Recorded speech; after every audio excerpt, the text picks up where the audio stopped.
Hello? Hello? Hello? Hello?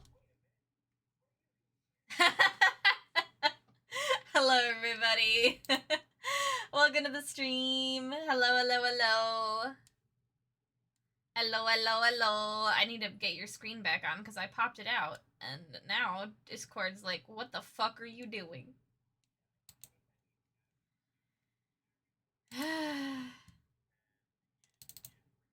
There we go. Oh, so I have to keep it open. Fuck. There. Okay. Yo, you guys can see a little John on my screen. You guys can, because I'm currently streaming my, sadly, I couldn't figure out how to get my actual screen on John's thing, but we'll figure it out. But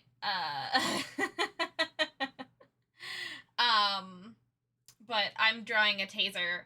I'm gonna be drawing a taser on my iPad, so I wanted to just show my iPad screen while I was doing that, and then I'll switch over to my computer, and you can actually see what I'm just drawing on John's stream.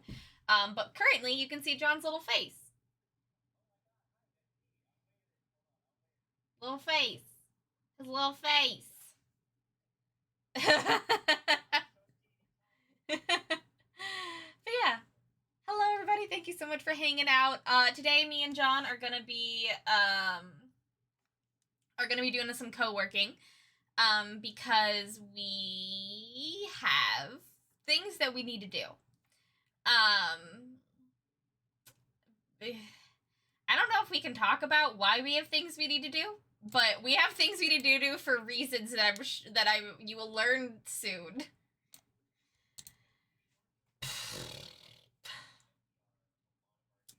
Yes. Yes. Of new zines for us to have this year, because in typical fashion, Bree and I love to make ourselves very busy and give ourselves lots of projects. And we have like a bunch of zines and stuff that are, pretty well in a position where we could take them to, give them to people to sell. And so we're like, why don't we just do that? Why don't we just do that? So that's what we're doing. Yeah. There might be a bigger other problem reason, but we will tell you that when we are allowed to. Yeah. We'll find out. We'll find out. We'll see how Anyways, we're prepping for Gen Con for many possible futures. Yeah. Yeah. So it's gonna be crazy. It's gonna be wild. Mm-hmm. And can we what now? Okay, good. I'm fine. Now people can hear both you and the music. Oh, hell yeah. Excellent. Okay. Look at me figuring out how audio works. It's a need to know, we don't need to know. I mean, you don't need to know, because it's not our place to say at the current moment, because it's up in the air and nebulous. But we want to have our books being sold at IPR regardless. How fast we need to do that is dependent on how fucked certain things are. So we'll see. That's a good way to put it. That's a good way to put it. So we'll see. How soon that needs to happen is just heavily dependent on how fucked certain things are. Yeah. But so that's why today we were gonna be doing co-working anyways, and we were just gonna kind of vibe and have a good time. But we're actually trying to do stuff. So welcome to the stream. We're gonna be working on a bunch of different zines. First, Discord is not showing what each of us are working on, and I don't know why. Is the pop out not working? The thing that I have to be focusing on my desktop is Discord. I think. Hold on. Okay, what I'm gonna do what I'm gonna do is I'm gonna kill the pop-up maybe. And then come over here and see if this fixes it. Discord cap. The working corner. And I'm gonna open up John's stream on my phone. You'd think with multiple screens I wouldn't have to do this, but fine. Okay. Just noodle around in Clip Studio real quick. I want to see what happens. Okay.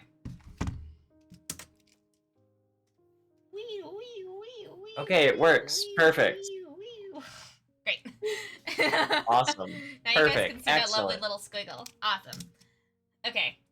But yeah, welcome to the stream, everybody. I hope y'all are having a great time. I need to catch up on John's chat because I asked Ursa something, and now I haven't been able to read it. But hope y'all are having a good time. Whether you're hanging out in John's chat or my chat, we're very happy to have you. Nico, thank you for balancing out the view count and hanging out in John's stream. That's very sweet of you. But also, if you're able to watch both of us, that'd be super, super great. And just have one of us audible. Yeah. Yeah. Welcome on in, Danny. Welcome on in, Justy. Welcome on in, Nico. Welcome on in, Odds. Welcome on in, Ursa. How's it going? How's it going? Nope. Turn off volume on phone. Great. Look, it's my 33-month sub anniversary on your stream. Hell yeah. Yeah, also, if anyone is planning on just, like, working and lurking, you're also more than welcome to do that, because that's what we're doing. We're working and lurking. Yeah, John is trying to figure out how to be a layout artist. I'm trying to do my dear friend Odds and Ents, the layout artist. I'm trying to do Odds proud, is what I'm doing today. Oh, thank you so much for the 30 bits. Yeah, I'm gonna give you an actual cover eventually, John. You don't worry about the cover. Okay, cool. Then I will. That's just gonna live there. Yeah. Don't worry about the cover. Then I'll find another place to put that. Yeah, that will be the background for the cover, but I'll give you like an actual cover for you to like get rid of everything. Just throw the assets in places. Yeah. Crazy, welcome on in. Thank you so much for being here. Thank you so much for the 30 bits. I really, really appreciate it. Yeah, so today, currently, what we're going to be working on is, last month, John was working on a zine called Longsword Glock Bat Taser, or LGBT, for Pride Month. And I have been drawing, today, I have been drawing the weapons as their pride flags. So this is the lesbian longsword. As you can see, let's see if I can. There we go. You can actually see the colors. Lesbian longsword. This is the gay Glock. And the bi bat. And now I just have to do the trans taser. And then I'll send all those references off to John, and then I'm gonna actually start working in Clip Studio, and I'm gonna be working on hemogoblins. Because that's another thing. So we're trying to finish I Crave the Loop as fast as we can. Thank you, Emily, for doing all of your amazing work on it. And huge shout out to Ike. Ike mentioned in his stream the other day, or in his Discord the other day, that he couldn't stream yesterday because we needed his help making maps, because we are trying to get it out, I Crave the Loop out the door as fast as possible, and I couldn't do it all by myself. As much as I would love to. But yes, so huge shout out to Ike and Emily for helping getting I Crave the Loop being like 99.999% done. And then what me and John are working on today is LGBT, Hemogoblins, and Axolotl with a Gun. 3 games that we are trying to also get out the door before Gen Con. It's true. So welcome to Bad Decisions by us, the Breitbart team. By us, the team here at Breitbart Games. Yep. So yeah, that's what we're doing today. I don't have a whole lot of announcements to get through. Ooh, no quill for queer. Yeah, it's just the 4. It's based off a Tumblr post, so it's just the 4. But quill for queer is a really good. Is also a really good one. Maybe for merch I'll make a quill, just for fun. Mm-hmm. It was one of those things that I wasn't sure whether or not I wanted. I wasn't sure whether or not I wanted to modify the original Tumblr post for it, because the original Tumblr post. Let me go. The brightest bards. Thank you. Thank you. Let me see. I need to Google what a taser looks like. Sword block that. Yeah. So like this was the original post from like 2018, which is long enough ago that the that that the full kind of that the alphabet mafia had not been extended to include quite so many letters yet, and so it was a toss up for me as to whether or not I wanted to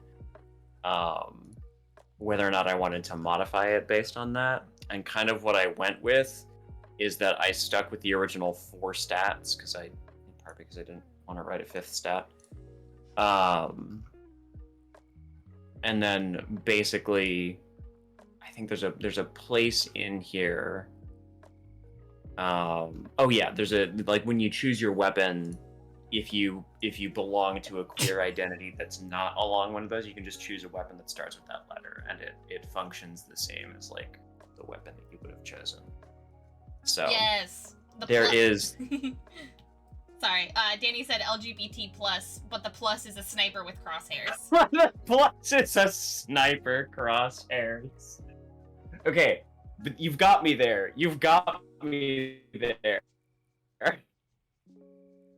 D plus. Oh. That's great. I love that, Danny.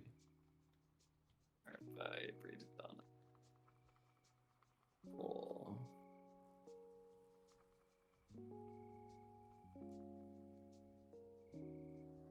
Oh no, this looks like a bug.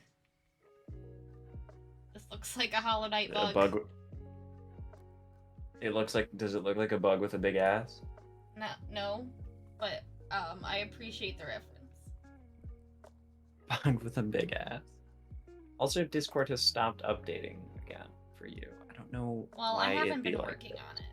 Is it if you hide it? If it's behind other things, it'll stop updating.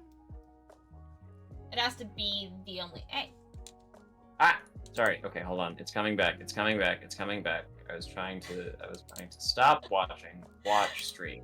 Yeah, I know. Hollow Knight was a taser the whole time. I know, right? It looks like a freaking bug from Hollow Knight. Ah! Oh, it's on your iPad. Yes. iPad. That's okay. All right. It does look like a bug from Hollow Knight. It 100% looks like a bug from Hollow Knight. Yes. You guys will be able to see it very soon once I send it to John. But yeah, I didn't want to change what program I was using for this for these assets. So just because the brushes are different depending on what I'm working on. So just gonna finish this this trans taser real quick. Ooh, the electric arc and the taser is the non-binary gradient. That could be fun. That could be fun. Yeah. I love that. Yeah, I'm into that.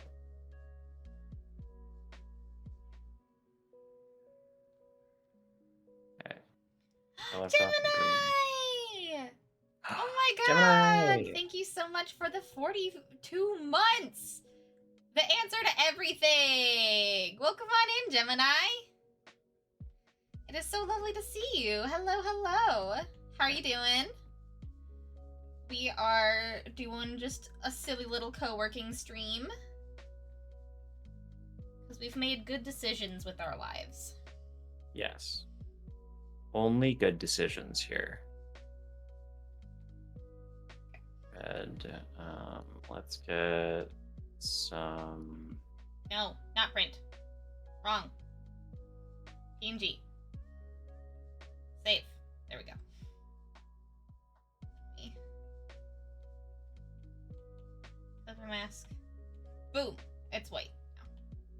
PNG. Safe. I've been better. I've been worse. It's just life. Totally fair. Same here, to be honest. Same here. Been better, been worse. Life's just ticking along. Yeah. Good pridey decisions by the looks of it. Thank you, Lemon, but also welcome on in. Hello, hello, hello. How's it going? Also, Gemini, welcome back to Having Links. Doo-doo-doo. Yes, there's a lot. I mean, we're making good decisions on, like, the games that we're choosing to focus on, but... Oh, yeah, no. You know, in terms of business decisions for make more game, great. In terms of how much time Bree and John have to do other things, ask again later.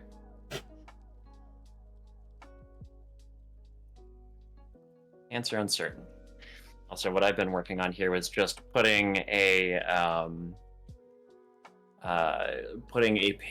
entire page on here that's just the start of the spread that is to play, be gay, do crimes. Yeah!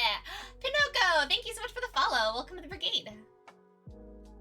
You've been having an up and down kind of week? What's your week been like? Danny, sorry, you can also answer your chat. No, it's all good. Nico just said I managed to get a bit more writing done for Shard World. Added a big set of mechanics all centered around failure and player defeat. Oh, nice. Okay. So now I have to think. I have to think for a minute here. This is a spread, which means that this is a spread, which means that this is a spread. Cool. In this case, odd numbers are left-hand pages, and even numbers are right-hand pages. That's how it should be. Collation is a nightmare, you guys. Collation is a nightmare. John doesn't have a 3D brain. If you asked me to describe to you the raid boss arena for Salvation's Edge, the three-dimensional space, I could flawlessly recreate that in my mind palace and move my little guardian around within it. If you asked me to tell you the layout of every single room in Brinstar, aka Krataria, in Super Metroid, I could do that. If you wanted me to tell you the layout of like the wrecked ship in Super Metroid, if you wanted me to tell you like the physical, like that's the kind of stuff that I'm really good at. But then when you're like, oh yeah, pages, how do those work? It ceases to function. My ability to do that ceases to function. It's like how I am with math. Like, you ask me to do math, and my brain's like, never heard of it in my life. Oh, okay.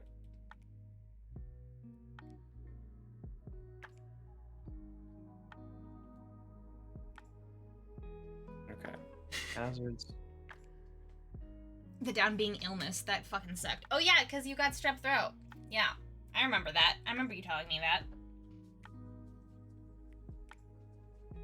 Oh, Melby Toes, thank you so much for the vote of confidence. I appreciate it. Yeah. Ooh, okay, so Ursa, in John's chat earlier, I asked Ursa what his favorite NPCs that he's working on right now are, and he said an eel siren villain, a secretary bird Aarakocra barber, that runs a shop called Cuts and Clippings, and an ebony lizard folk that's going to run the Punkin' Chunkin' contest, and a female goblin that runs a piercing parlor, along with a water genasi who does tattooing. Those are all very good. I would love to meet them in my real life. Also, Gemini says, good news, I'm going to go do an eye surgery. Bad news, it takes 3 months of wearing glasses to get my eyes back to their natural shape. Woof. Good news, afterwards my eyes will be like -1 or so. Bad news, my eyes are so bad they'll still need correction or another surgery to fix to 2020. Wow. Oh, wow. I've never heard of LASIK needing, like, multiple sessions. But also don't know a lot of people that have gotten LASIK. I think the only person I know that's gotten LASIK is my grandma. Oh, it's not LASIK. It's just it's a different surgery.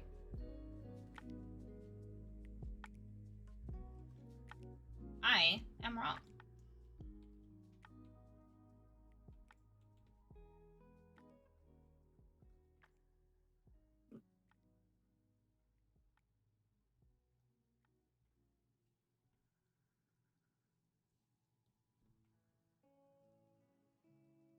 What you drawing? Hey, hi odds.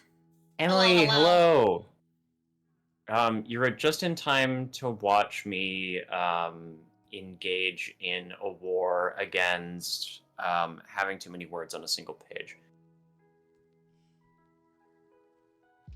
I am drawing a trans taser. Mm-hmm. That's what I'm working on right now. Also, stupid wishes. Hello. Be crimes, do gay. Yeah. Yeah, that's the game that I'm working on right now. Really, like what I'm doing here is I'm reducing the amount of words that are on any one page, probably increasing the font size. This is like it's not exactly like padding your margins. Like I think it makes for a game that is easier to read, but it also does increase the page, like artificially increase the page count. So mostly I'm just trying to make there be fewer huge blocks of text like this. You know, break them up with some pieces of art. This over here is my favorite part of it is called dramatic reversals. They give you the ability to turn bad situations around but have large narrative impacts. Your character's about to be killed, call on a related NPC to block the hit for you and become an ally for the rest of the fight. Low on health, draw to your power, and get a full heal. Nice. Yo, is this the axolotl game? No. Okay, hold on. Let me pull up the axolotl game for you. Yeah, I'm drawing a trans taser because we are working on LGBT right now, and I am using Procreate. Yeah. Yes. Here's axolotl with a gun is over here. Yeah. So this is Clip Studio Paint, which I'll be working on in just a second. And then this is Clip Studio. This is Procreate. Because I've drawn all the other weapons in Procreate, and I wanted to use the same brushes. But then I'll be switching over in just a sec, because I just finished the taser, and you guys will see it in its full beautiful color in just a second when I send it over to John. What I have done today on axolotl with a gun is one of my favorite things that I've done recently. Is one of my favorite pieces of asymmetrical game design, because basically, you know, originally this game started as kind of like a lasers and feelings-esque system where you basically like just your chosen gun was basically just a piece of flavor that gave you +1 die when you added details to a scene conversationally that included its use. You know, the same way with like the traits and the hobbies and stuff. And what I wound up doing is taking a leaf out of Spencer Campbell's book from Slayers, and basically making all of the guns change the way that you play. So like functionally, you're still doing the same thing, which is roll a die, compare to your stat, and then reduce the stat by 1. But which gun you have changes, like a small thing like that you do about that. So like the AK-47 is like when one of your stats is low, because that gun's indestructible, you gain extra die to increase your chances of succeeding the roll. Or my favorite one is the rocket launcher, which makes it so that you can only crit, but you crit when you hit numbers next to your stat. So like if your stat is at 3, then you crit on a 2 and a 4, but you can only crit because you're using a fucking missile launcher.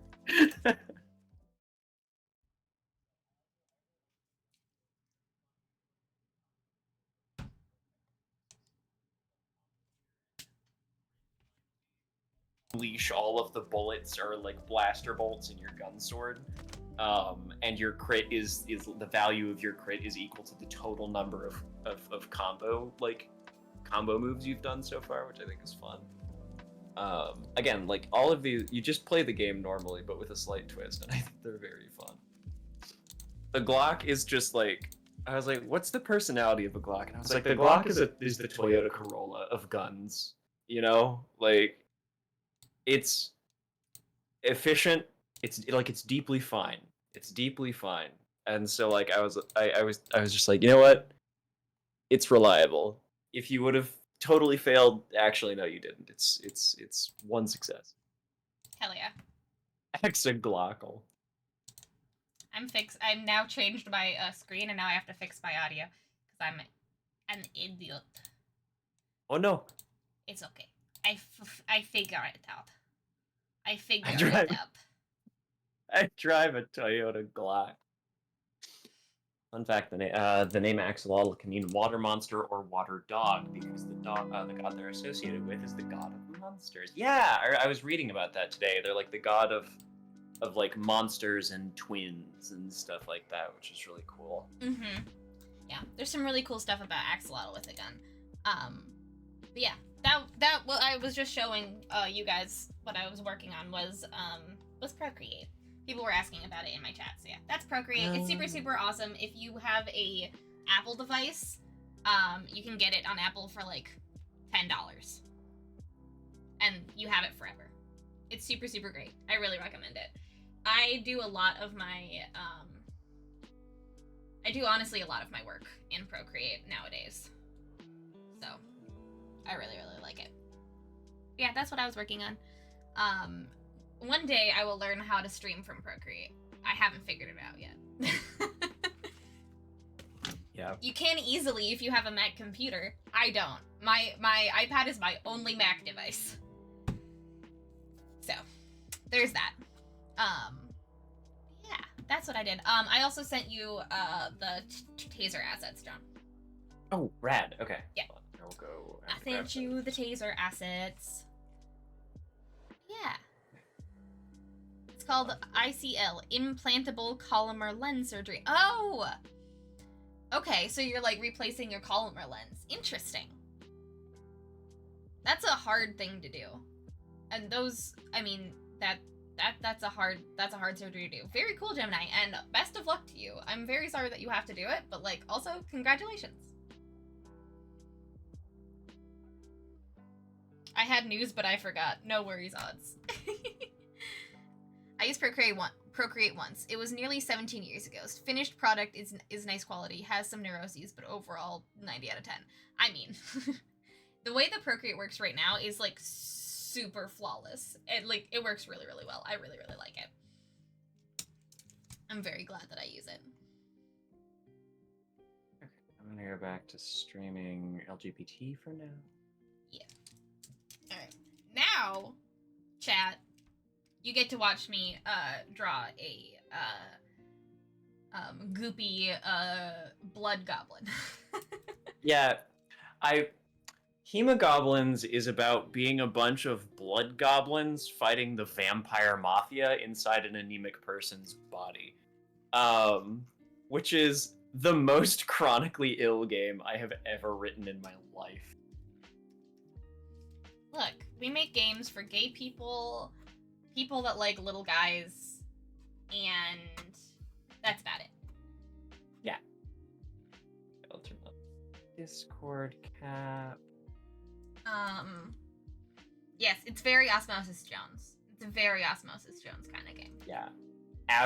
Absolutely Osmosis Jones inspired. I believe what I told Bree when I was giving her direction It also for that was means that I have to draw a hat, and as we all know, I'm bad at drawing hats. Oh no, I've stumbled on Bree's weakness. It's okay. I'll figure it out. Not that one.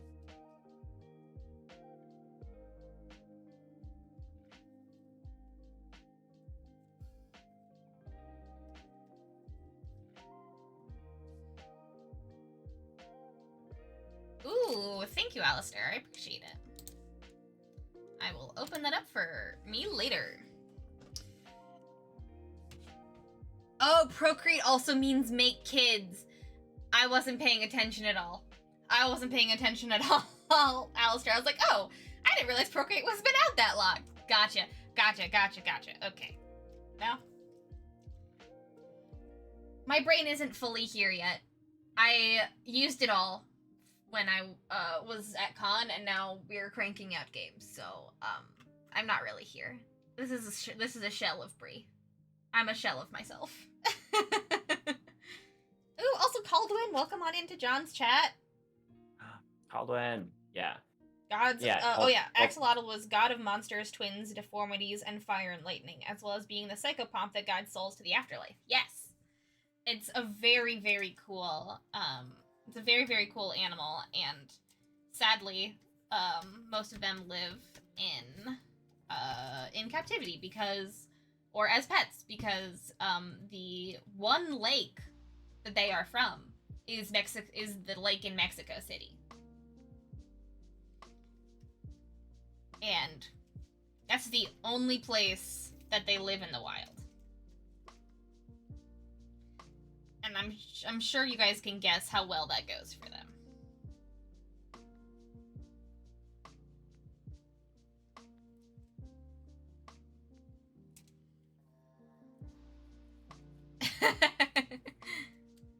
But yeah, Axolotl again is really cool. I also there's another game that we want to make that features a bunch of different types of amphibians, and the axolotls are like the prime predators in that game. Yeah, I'm very excited for that one.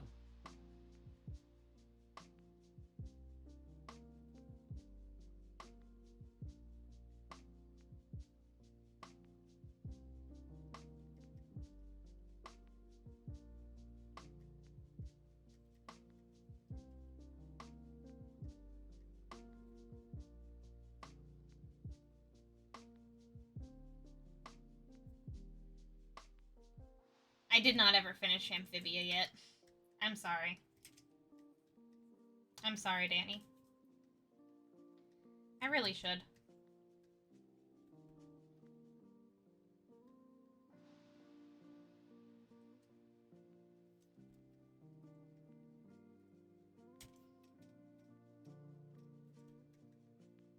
Are there axolotls in that one? I mean, I do want to watch Amphibia before we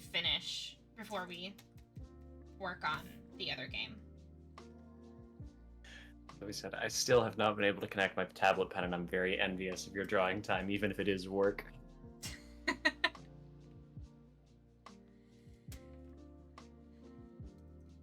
Yeah. I'm very sorry you haven't been able to connect your tablet pen. That sucks.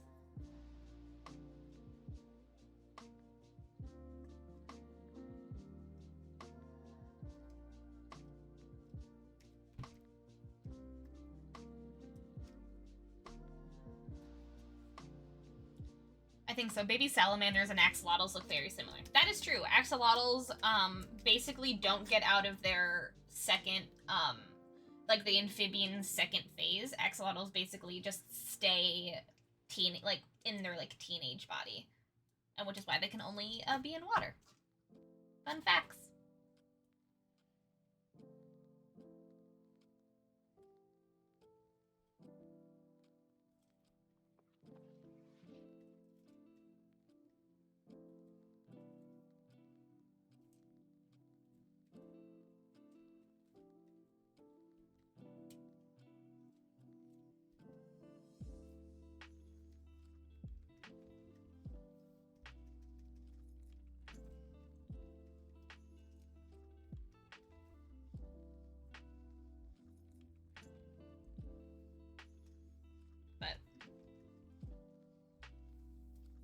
There are so many. I chose the paint bucket instead of my eraser. Uh-oh. Oh my god, I just looked over and saw the little gobbo, and I love him. I'm very glad.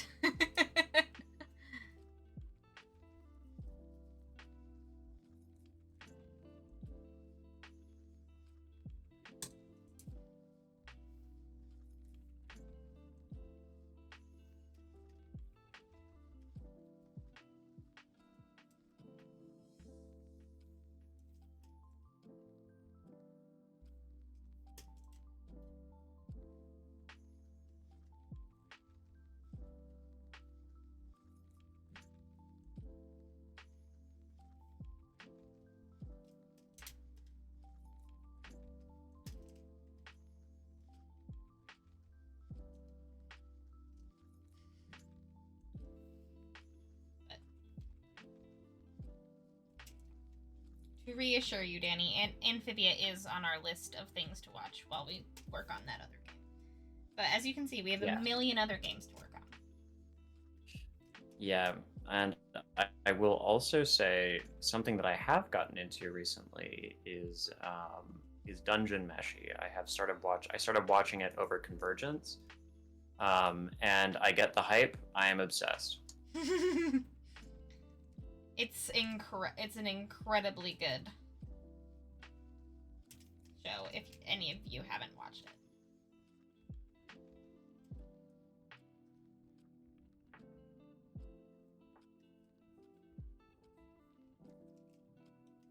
I drew the Dungeon Meshi stickers for Convergence, and people kept coming up and talking to us about Dungeon Meshi, and John's like, well, I haven't seen it, and they're like, what?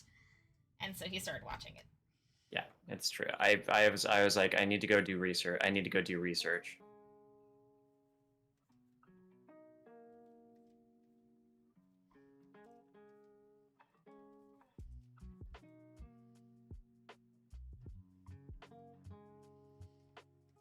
prove that I am indeed a weeb. John, you're only just now watching Dungeon Meshi. This is a crime, and I know. Right, Ursa? Right? What the fuck? Know. I have had friends who've been talking about Dungeon Meshi for literal years, and it is a crime. I feel it is a crime as well that I have not watched it until now. So,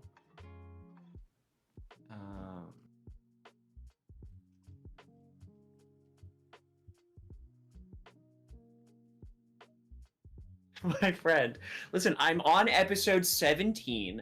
I have already started reading the wiki pages for things because I'm curious about the world, which is a thing that I do when I watch a show that's really good. Which means I think I'm 7 episodes from the end of the season, which means at that point I'm going to have to go and read every episode of the manga that's out. Mm-hmm. Is the manga finished? Yes. Or is it close to finished? The manga is finished. Okay. Yeah. I read it in a weekend. Yeah, I will probably be doing that soon. Yeah, I got to episode I think 10 in the anime, and then I read the entire manga in a weekend. Because it was so fucking good. I'm just gonna write. You know what? I think I'm just gonna write another page of. I think you would really like Dungeon Meshi, Danny. I think anyone, even if you don't watch anime, I think you would really like Dungeon Meshi. Dungeon Meshi is one of those animes that's like, it transcends anime, you know? Yeah, absolutely. And like the English voice cast does so much work to make that happen. Like the English voice cast is fucking incredible. Sung-won Cho is the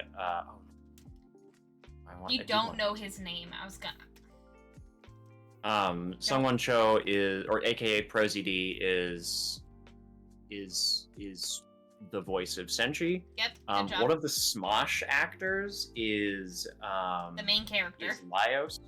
Laios, the main character. Yeah. And then fucking Todd Haberkorn is the narrator. Mm-hmm. Senshi. No, it's Senshi. Not Senshi. It is Senshi.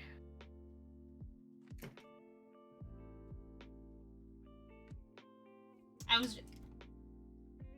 not saying that odds is wrong. I'm saying that, John, you were correct in your pronunciation. Yes, I know. Damien Haas is very good as Laos. Because, yeah, Damien Haas is also autistic. He's got that autistic swag. And Laos is not canonically autistic, but he's autistic. He's autistic.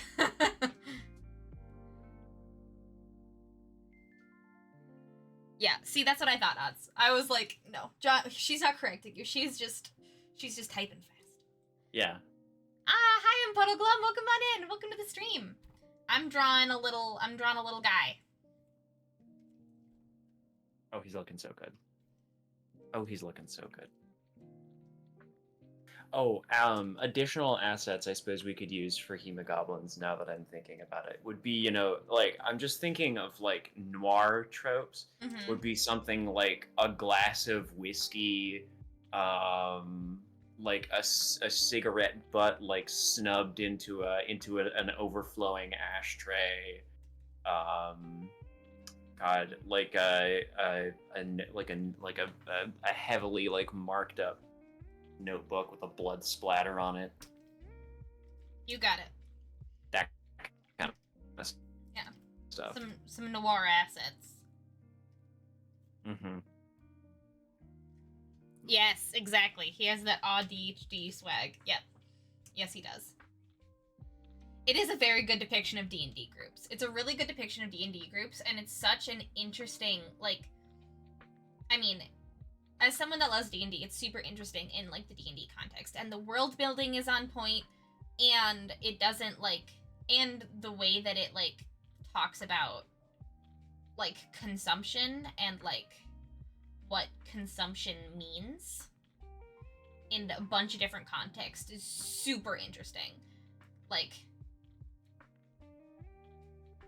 because, like, I mean, it's about, like, the baseline consumption is like, oh, we're eating monsters, that's weird. But then it also, like, as the anime progresses, it talks about, like, magic and, like, infinite energy and where does energy come from and what is, like, the important points of the ecosystem and what is balance and what is, like, what is about, how do people, like, what does eating in this context do to help support the ecosystem and the monsters within it and like the groups and like community and also like desire and want and gluttony and greed and what is that consumption and what does that mean and what is like that type of stuff, like any type of consumption and consuming, like they talk about it all and it's super interesting. Like it starts with like we're eating monsters in a dungeon, and then it gets like really philosophical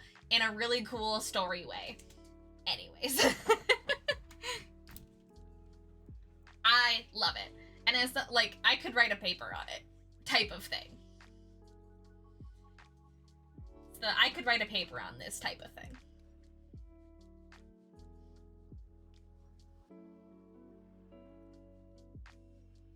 Ooh.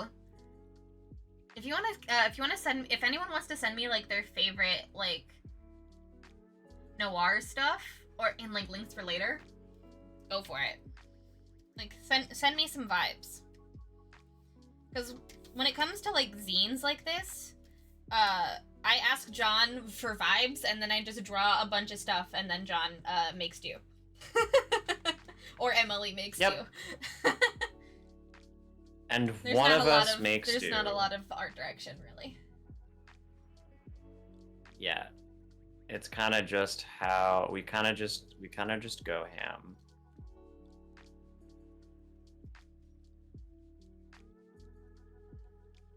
A notebook with a pen that doubles as a stake. Ooh, I love it. Oh yeah, because you're also fighting vampires, right? Yep. Got it. That's the other thing that I was like, I need to remember what hemogoblins is about. You are a blood goblin fighting the vampire mafia. Got it. Okay.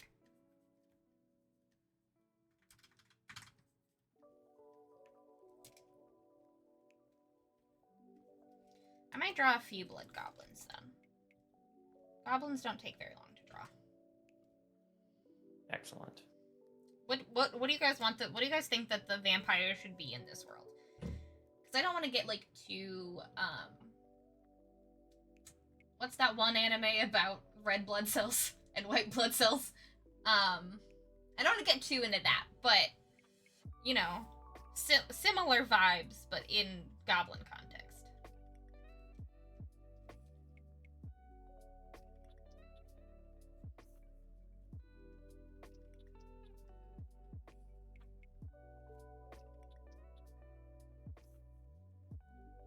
Cells at work? Yes, that one.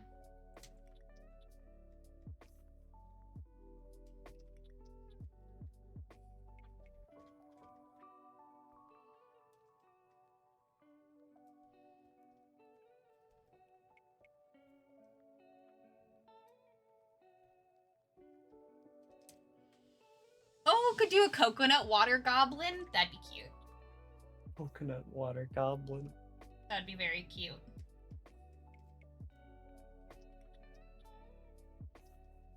We gotta do. We're doing the noir detective goblin.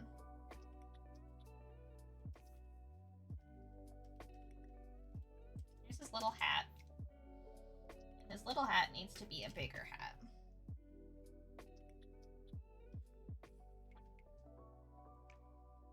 So bad at hats. So I always make them too small for the heads that they're on, and they look stupid. It's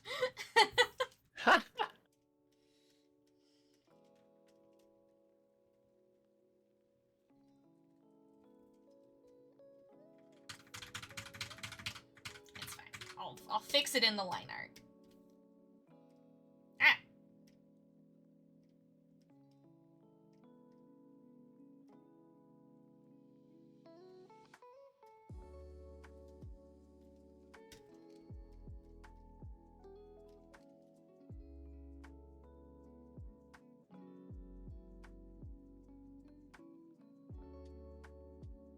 It's a pseudo, because coconut water has been proven to be decent and suited for blood. It's a decent substitute for saline. It cannot replace blood, just lost blood volume. Interesting. Cool. Spectacles with mini windshield wipers. Oh! That's adorable. That's really cute. I love that.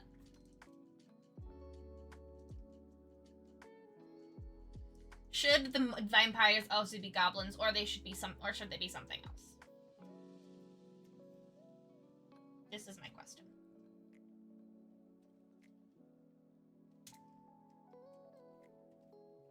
No. Sorry, run it by me again.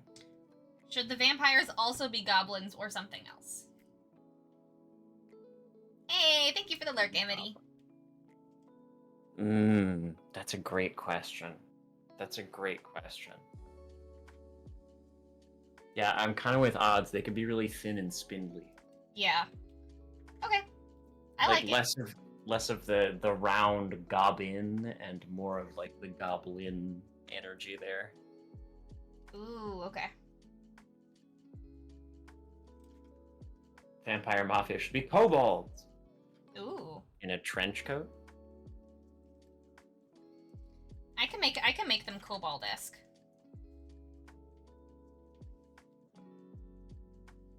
Gobble. Gobble. Gobble.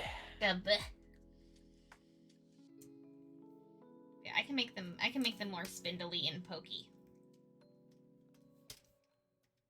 The goblins should be gooey and the vampire should be pokey. I like it.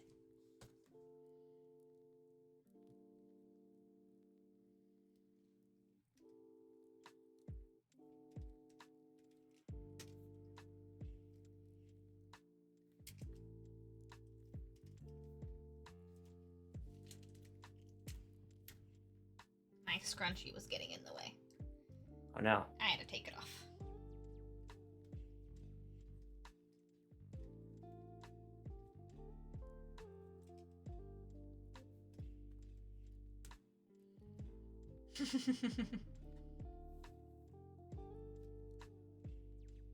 I should make so I'm making the detective now. I feel like maybe the coconut water goblin should be like the femme fatale.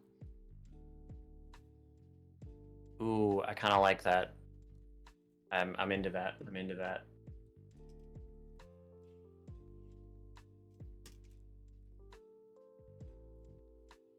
Ooh, level 69 ninja. Hell yeah. Congratulations, Alistair.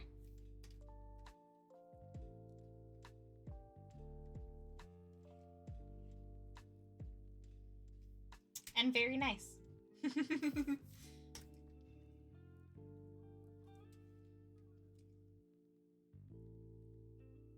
Yeah, this is usually how things go in me and John. Me and John think. John writes a silly little game. It sits on the shelf for a while. I say, hey, do you want art for that? And he says, yeah, I hadn't thought about it. And then I just do it. And then Bree just like pulls out some of the coolest, cutest shit I've ever seen, and I'm like, cool. I'm gonna modify my game to have a little bit of room for that art because it's great. Um, and then we arrive here.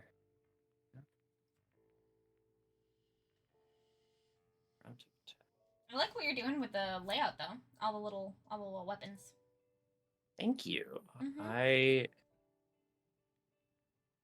I'm like kind of proud of how this is turning out, actually. Yeah. Yeah, I made white weapons because I wasn't sure if you wanted to like have background colors or anything. So,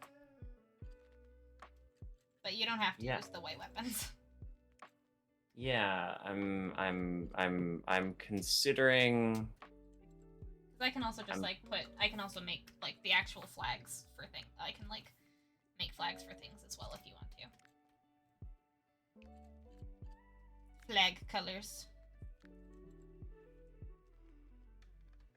I make a little collage. You've activated Emily now.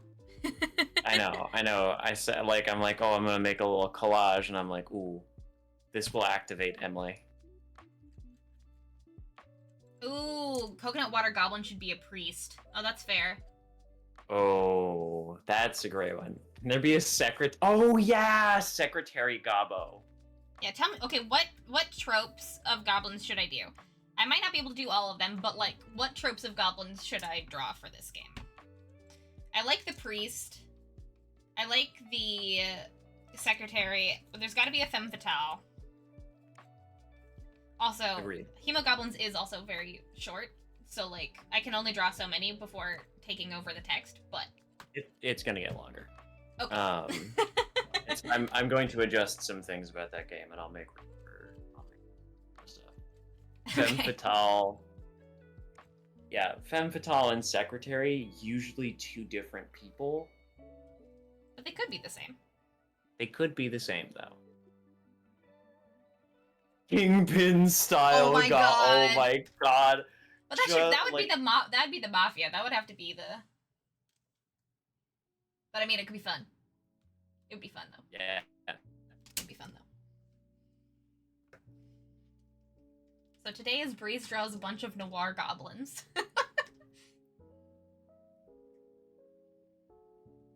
I think I'm gonna start sketching out these ideas first. Okay, hold on. Well, before I like finish things, I'm just gonna sketch out a bunch of these ideas. Okay. So femme fatale, secretary,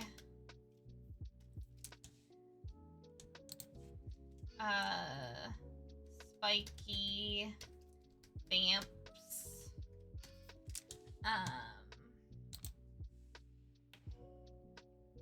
Kong bold.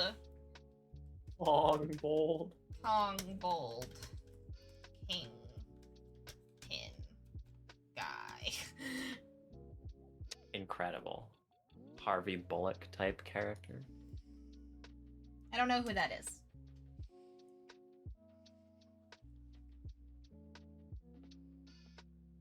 I mean, there could be a big bruiser goblin. Yeah.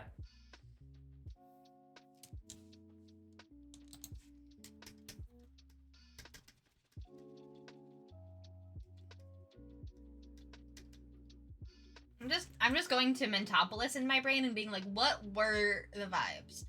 There's like a little kid. Oh just a yeah, child. like there's like a DA or a mayor. Yeah. Oh, I forgot about priest. I feel like DA and mayor is not like distinct enough, but maybe. Mm-hmm. Goblin senator. Government goblin.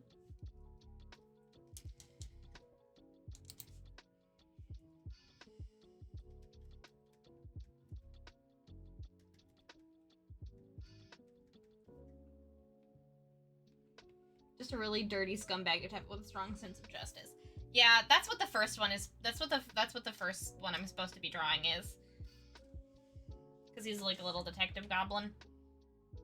I haven't added his like scuff marks and stuff yet. But we'll get there. We'll get there.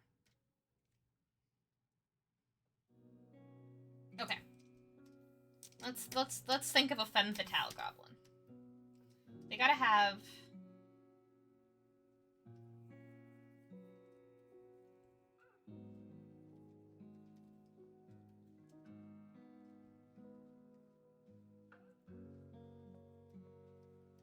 or like she's like facing away from us.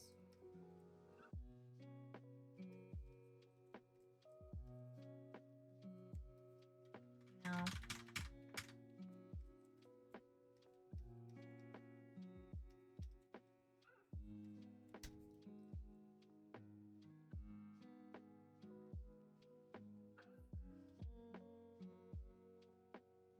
Tiniest purse pistol! Yes.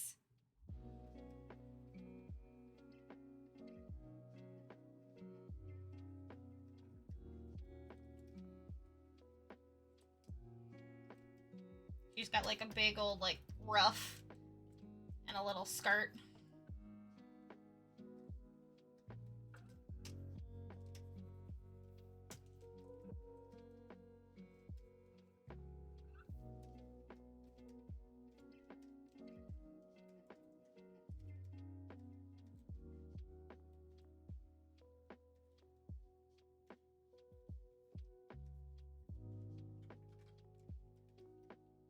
And a cute little bob.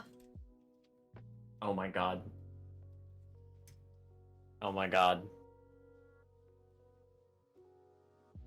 Yeah, like the quarter turn away from you, like kind of yeah. Mm-hmm. I honest to God was just gonna like tell you I need to channel the same energy that I need you to channel the same energy that you channeled when you drew Katya from Goncharov. Yes. A very real movie by Martin Scorsese, a movie that I cannot stress the realness of. Yes. A movie that is very definitely, completely, actually real. The best movie Martin Scorsese has ever written. Yep. The best mafia movie ever made. Ever made. A dog help out a dame, if you know what I mean. Okay, I was joking about this with my Destiny clan in Discord the other night. You can make anything awful by putting "if you know what I mean" afterwards. We were talking about that on BG and BD. Oh, that was on BG. Tuesday. Oh, that was BG. us. Sorry. That was on stream. That was us. God, I crossed the wires. I crossed the wires because I went and finished Salvation's Edge with my clan afterwards. That was us. That was us being horny on main. If you know what I mean. God, that was, and then like we went straight from that into Ray beelining to the ogre and the bugbear having sex, and you going like, how does that work? I know how it works. How is that good for anyone involved? Yeah, right. How is this good for anybody that is involved in the process?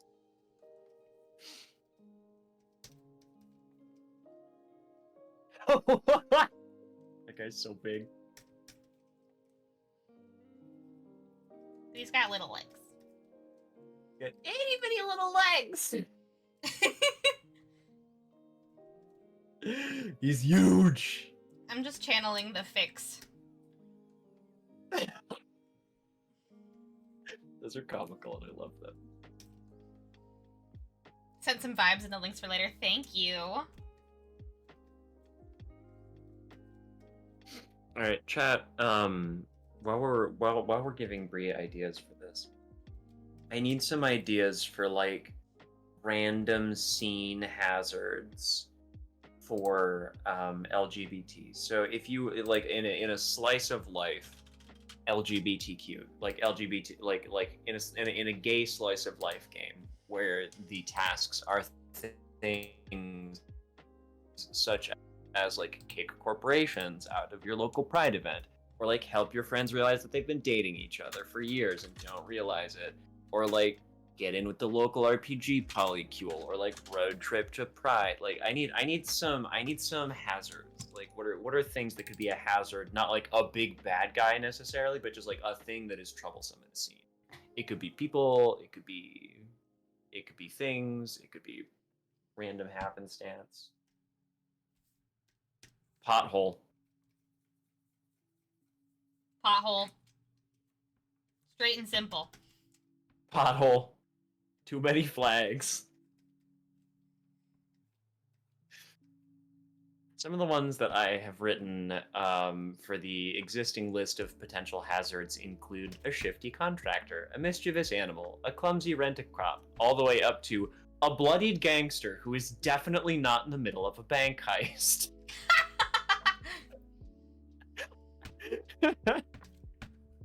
I'm putting a 1920s radio announcer on the, like, okay, hold on.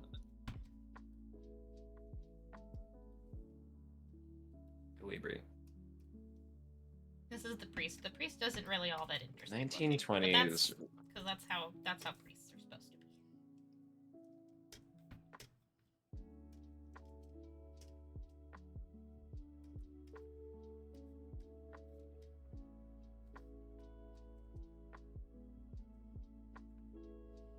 Ooh, a person in the bathroom that needs help.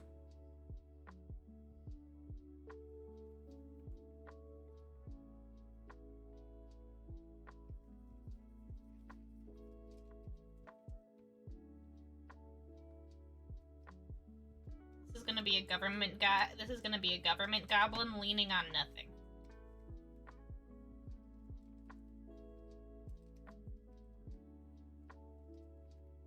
It's just, or this could be just like general criminal goblin leaning on nothing. Wait, do I have? Hold on. I have it. I thought I had a TikToker in here somewhere. I do love. I'm looking back at some of my potential hazards, and one of them is a bunch of teenagers who have sworn a solemn vow of enmity against you. Like, you have. It's one of my favorite entries on this list, in addition to the bloodied gangster who is definitely not in the middle of a bank heist, because it's just like, I don't know these random kids, but for some reason, I am the main villain of their story, and I don't know who they are. Like, they are a whole other, like, RPG one-shot that's happening over there. And we know nothing about it. I do like that, Nico. I like that, Nico.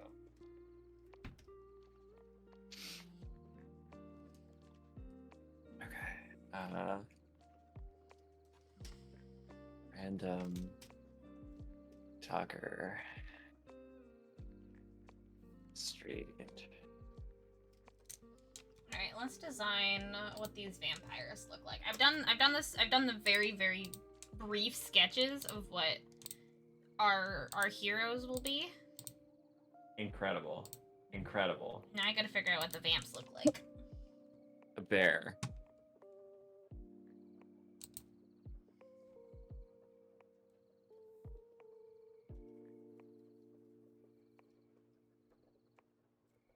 I'm gonna put a bunch of chain-smoking theater teens. Chain vaping. Hey, Nova! Thank you so much for... Thank you so much... for the hug, Pua. I really appreciate it.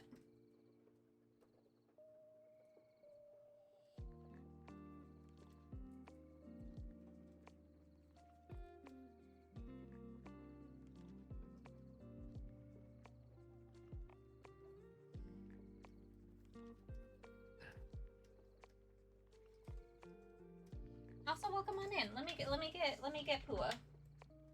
Breeze chat, you are also welcome to contribute ideas to this one. Yes, you're also very much welcome to contribute ideas. Also, I realize now you guys are looking at my reference and not John's screen, but that's okay. Oh well. It happens. Is it ostriches or emus who are who are really, really ornery? They're both kind of ornery, but emus are more so. Which one did Australia lose a war against? Emus. Great, emus. Uh, ostriches are from Africa. Emus are from Australia. Is a group of emus called a flock? Don't know. Herd? That I am unsure of.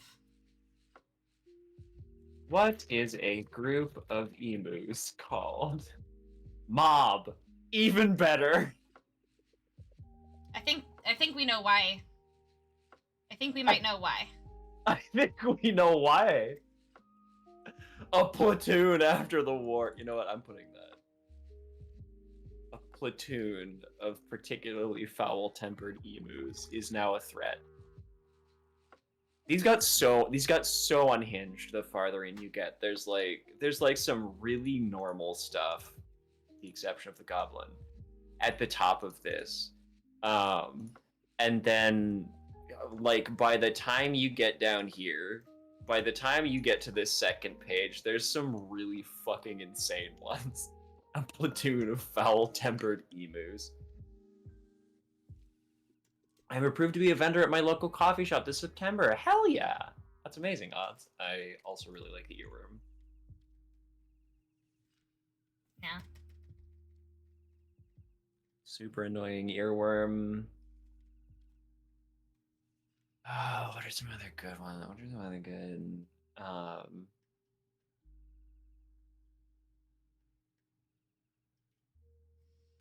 Sorry, the vampires turned out to be rad as hell.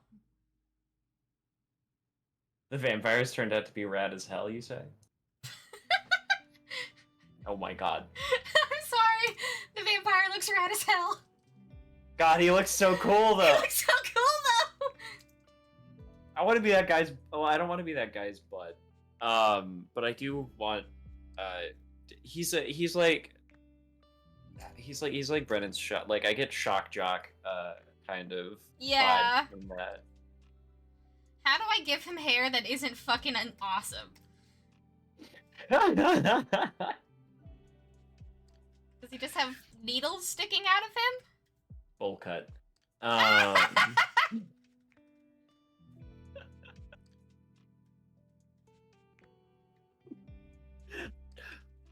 think I broke Brie. There we go. Now he looks like the villain from Despicable Me. Perfect. Perfect. Bowl cut. Again, I'm circling back to that tweet the other day that I saw that was just like, I need you to understand that sometimes we do things in game design for no other reason than, in quotes, because it's funny.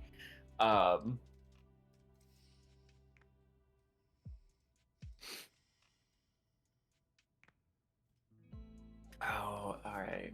Continue expanding our list of hazards. Terrible phone signal is good. I'm gonna put a well-intentioned camp counselor on this list.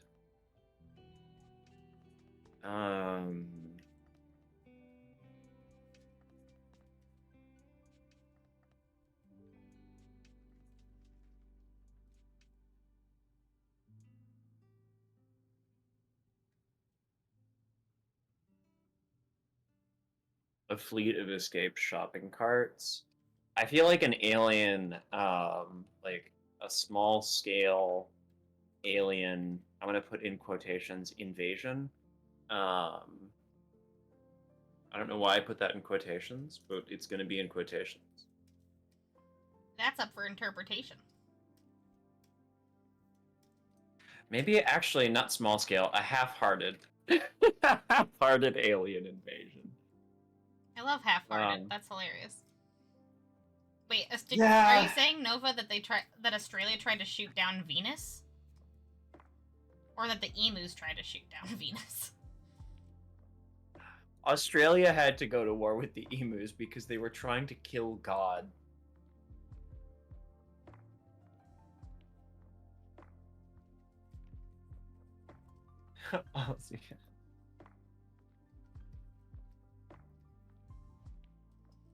Oh god, the adipose alien. Like the adipose aliens, yeah. God. Were they just like, we're gonna shoot a bunch of nukes at Venus and blow it out of the fucking sky? Take a long time for those rockets to get there. That feels like something a billionaire would do in a cyberpunk setting, you know? Mm-hmm. Just get like high out of their mind on cyberpunk era drugs and then shoot like 75 or like 150 nuclear warheads into space and blow up a planet. Like that feels like something that would happen, like a bleak ass thing that would happen in cyberpunk with some corporate warlord. Yeah.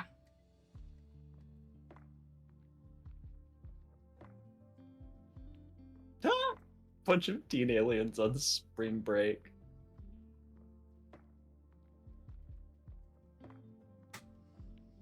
I'm just gonna put after that Alien Spring Break. Yeah, why not?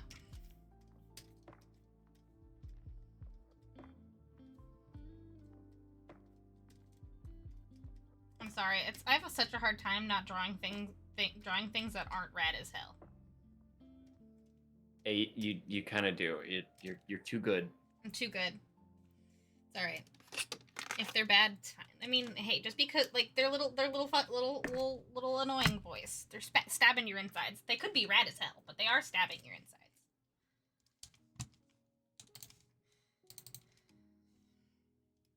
insides. Ooh, finals for culinary school.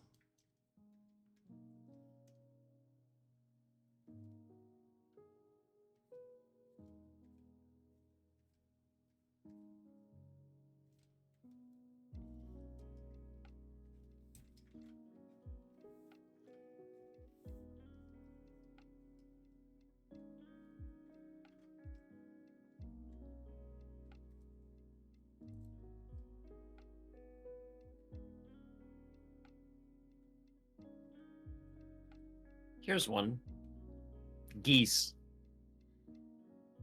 Just one word. It's a good idea. Just geese. A duck.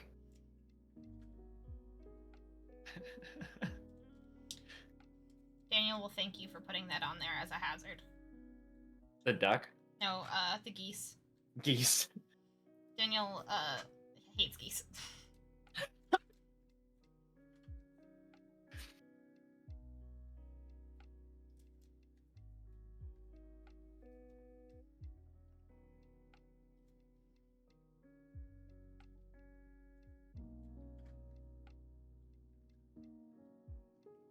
I was actually thinking it, like I kept looking over at this I don't know why I said it like I kept looking at over at this kept looking over at the tarot deck that's sitting on my desk right now, and also thinking about just like a very pushy like tarot reader or something like that. Mm-hmm.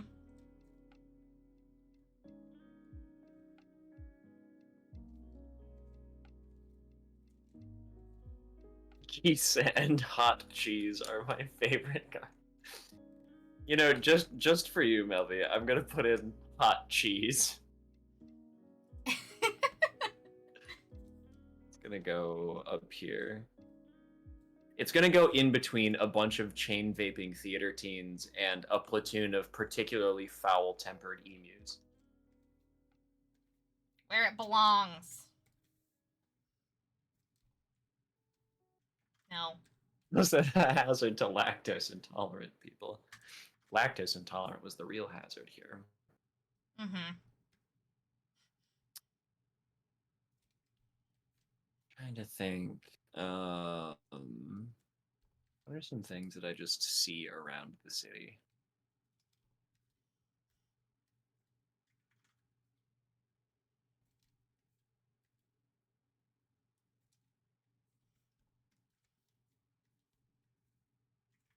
She's giving, like, spiky Powerpuff Girl.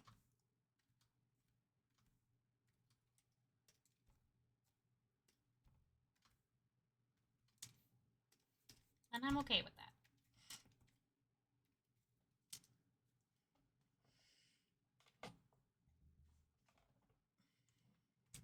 my music stopped. That cannot stand.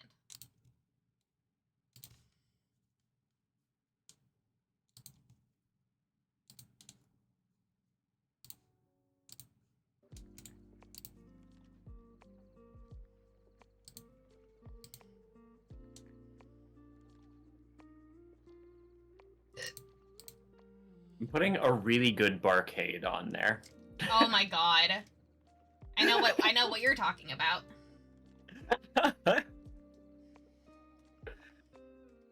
Listen, you have stuff to do. You can't get stuck playing Killer Queen for for 6 hours.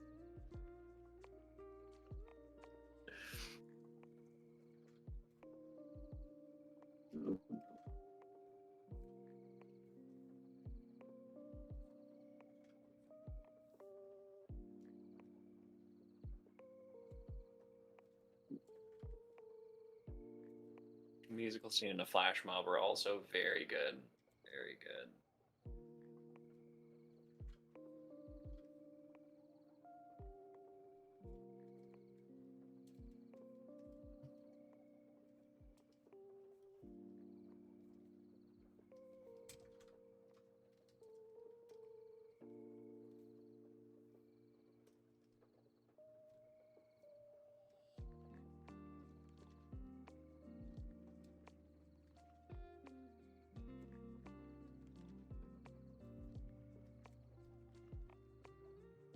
I forgot that I put a sentient Tumblr shitpost on the first page of Woof. Bastards.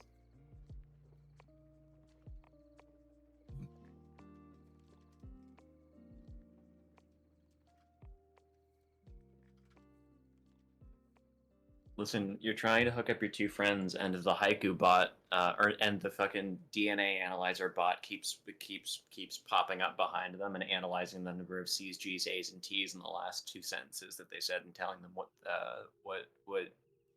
members of the animal kingdom that belongs to, that strand of DNA belongs to.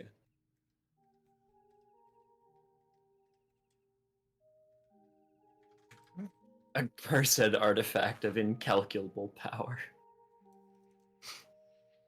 Really running the gamut here. This is turning into a Monster Prom game. Yes. Like it's kind of inspired by like Monster Road Trip, if we're being honest. Yeah. It's got the same vibes as Monster Road Trip.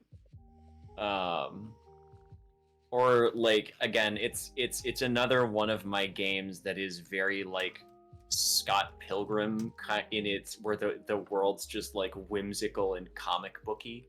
Yeah.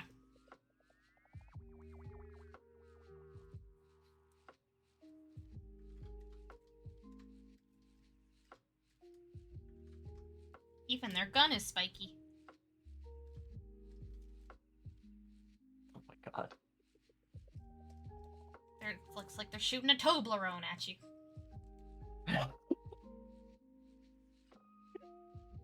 It really do look like a Toblerone. Toblerone! Good Toblerone looking ass. A kid with a really cool stick is amazing, Nico. Really cool stick. Yes. I'm putting really like spaced out italicized like the really cool stick. Alright, what color should these vampires be?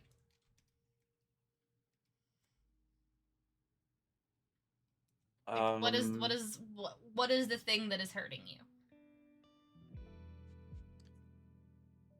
I'm trying to think about the causes of anemia, and usually it's because you're bleeding. Right. Should it be like metallic then? Plus yellow. Yeah, I was like, should it be like yellow, green, metallic? Like, are we going like sickness, or are we going like you're being stabbed? I'm thinking either crimson and ash is a solid one, but the blood goblins are already red. Yeah. So I kind of like I kind of like the metallic approach. Alright. Metallic it is. Black. Yeah, like... Yeah, black and gray. We'll go monochrome and make it metallic. Mhm. That vampire is a hell of a boss character. I was thinking the same thing, Danny. I was like, I just reinvented hell of a boss. We print that out as a sticker just as a test, and people go, which hell of a boss character is that? Oh my god.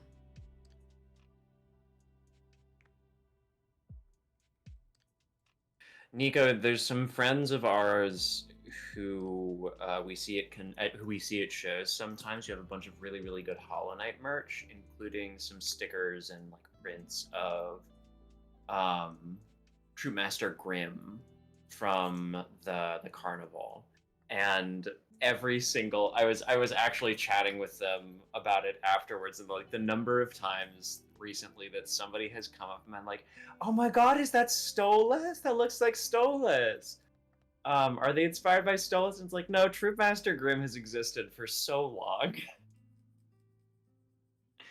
For years before Hell of a Boss and other stuff.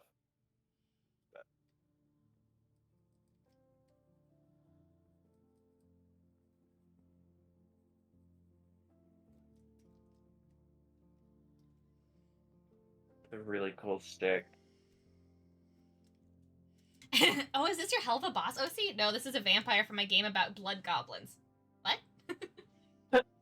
What? Is this your hell of a boss, OC? No, this is a vampire from my game about blood goblins. What? You can buy it for $10 right there. Mm-hmm.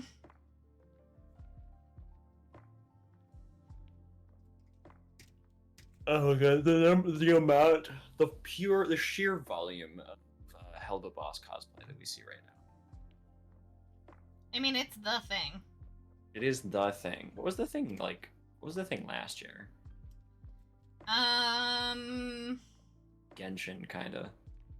No, Genshin's kind of been around for a while. It was a pretty Star Wars heavy year, honestly, last year. Mm-hmm. She does also have pointy feet, but there's a lot of things that have pointy feet. Not just hell of a boss characters.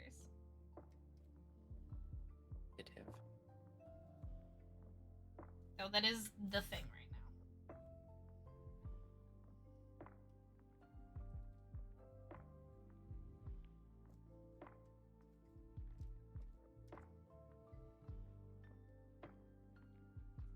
Oh my god, a Pokemon Go raid group.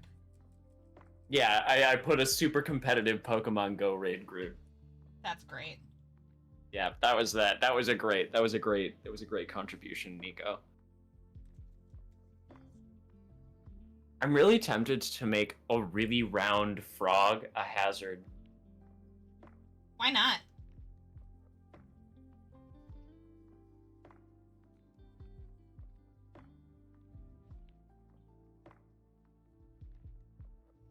It's only a hazard because you need to help it.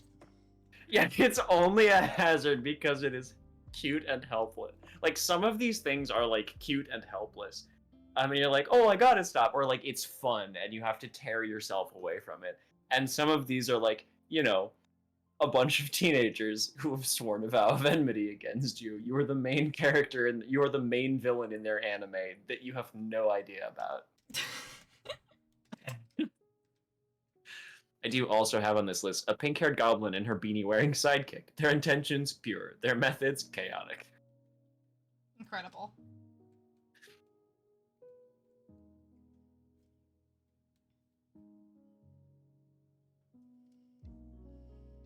A distraction is a hazard. That is true. That is true. Ooh, a world's largest landmark. Now that's one. That's a good one. That's a good one. Living in a lot of rural marsh areas, frog migrations are a huge hazard when they happen. Oh no. Oh no.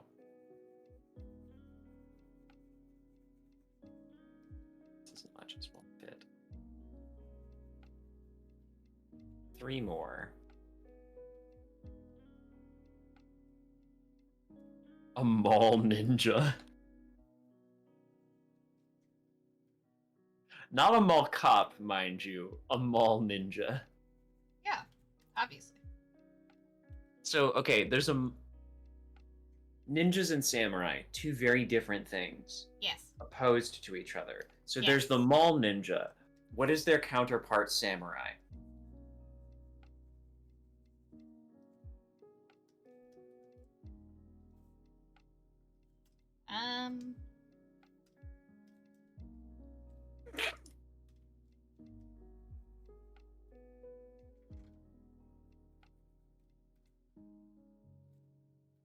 I was kind of thinking Park Samurai as well, odds.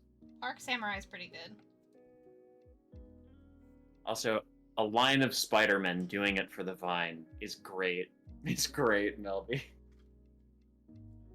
That's the thing. It's a weeb with a katana at the mall with UFO pants and a Naruto headband.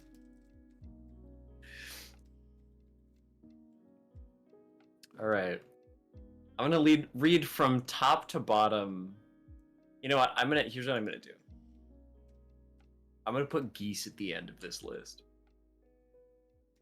We have room for one more.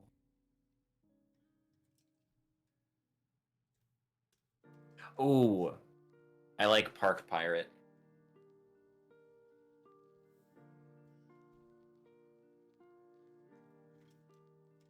Park Pirate is pretty good.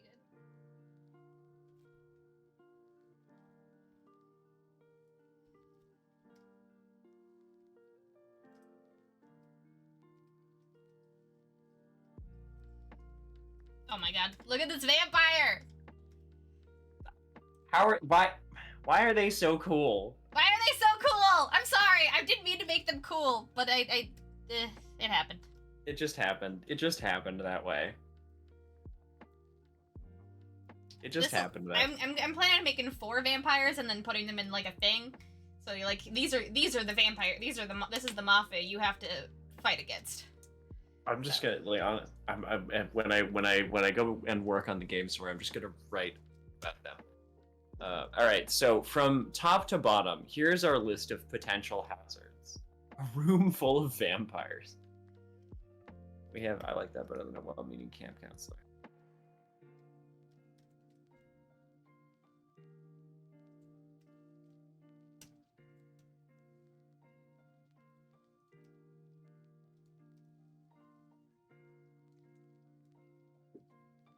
All right, we have a shifty contractor, a mischievous animal, a clumsy rent-a-cop, a literal goblin, a larper who's in too deep, a city planner with delusions of grandeur, a belligerent dude bro, a mechanical problem, a big crowd, a runaway pet, a keyboard warrior, an oblivious gaggle of TikTokers, a theater diva, a traffic jam, a construction zone, a Segway tour, a bunch of teenagers who have sworn a solemn vow of enmity against you, the weather, a cursed artifact of incalculable power, an intergalactic star horse with inscrutable intent, kobolds in a trench coat, a pink-haired goblin and her beanie-wearing sidekick, a sentient Tumblr shitpost, a very lost Redditor, a bloodied gangster who is definitely not in the middle of a bank heist, and a literal dinosaur on the first page. Odd said a room full of vampires. Danny. Dravi reference in John's chat. John who said, yeah, that was odds. That was Emily. Right, a bear, a 1920s radio, a 1920s radio announcer who appends "if you know what I mean" to the end of every sentence. A person in a bathroom who needs help. More potholes than seem physically possible. A random TikToker doing interviews on the street. A bunch of chain vaping theater kids. Hot cheese. I feel like you need to know, John. I named this Scamp Vamp. Scamp Vamp. That's great. Scamp Vamp. A super annoying earworm. Terrible phone signal. A room full of vampires. Fleet of escaped shopping carts. A half-hearted alien invasion. Spring breakers who never stopped partying.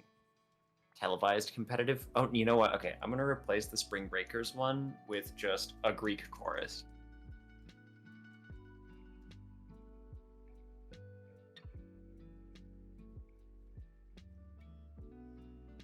A lost Redditor and a keyboard warrior are close. Possibly. When I was thinking of keyboard warrior, I was thinking specifically of like a Twitter keyboard warrior. Like a lost Redditor, just like somebody, just a very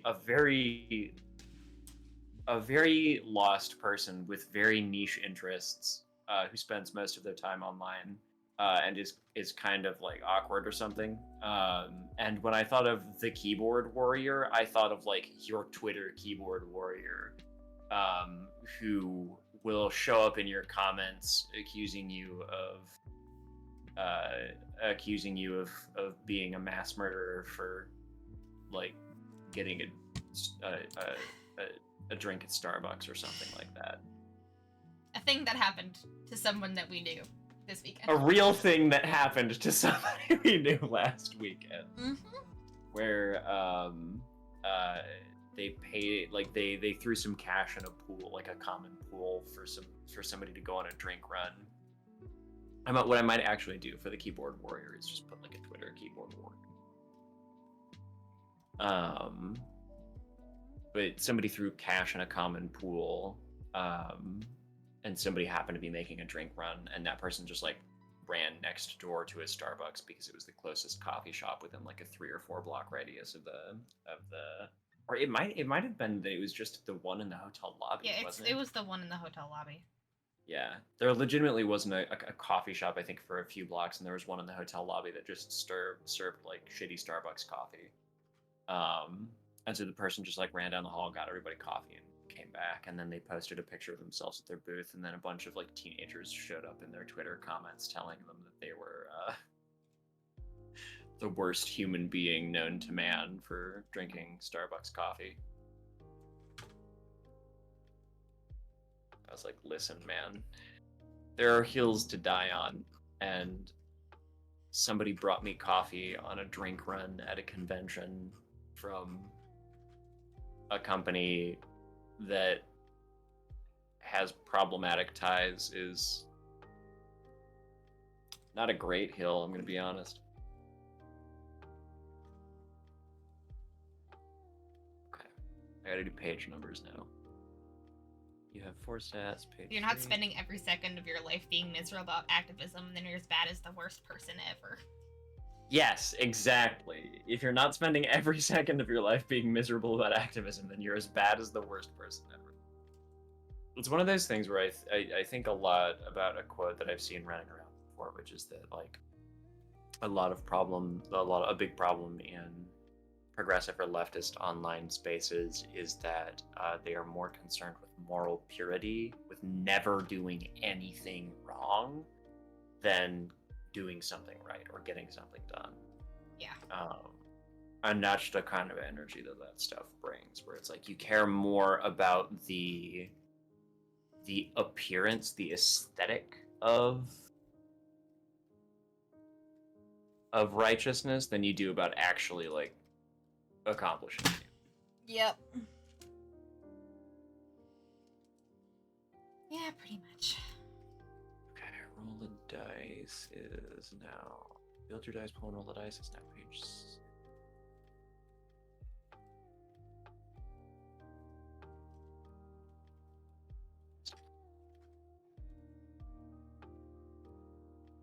My favorite thing that people do in my neighborhood is to roll up to somebody's house where they want them to come outside, and instead of picking up their cell phone and calling them, just leaning on them. Build your dice pool, roll the dice, hazards and objectives on page. Really want to use the actual function to do this, and it will heck everything. Game master.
If you buy a water from Starbucks to hydrate someone who passed out at a protest, you actually basically just shot a refugee in the head. That's the take that some people take, and it's fucking insane. Yeah, that is again legitimately a take that real people on the internet will have, and it is baffling to me every time. I'm like, you can't earnestly believe this. You can't. Can you? Jesus.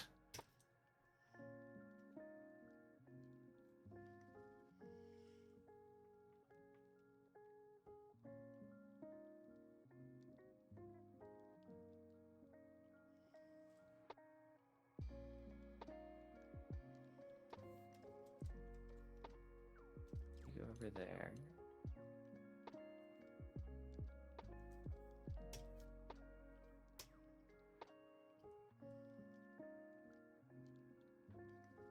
You come back.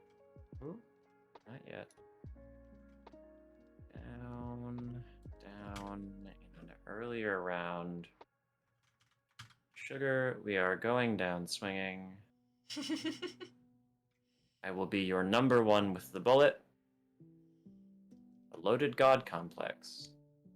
Cock it and pull it.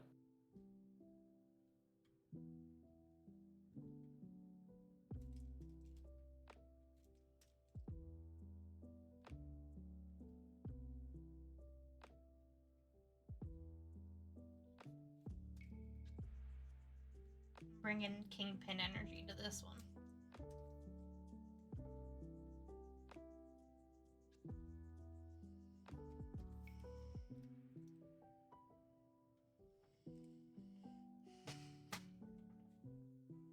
So an incredibly interesting take on Twitter the other day. I'm curious about your thoughts on it, which is that actual play are to home games as porn is to sex.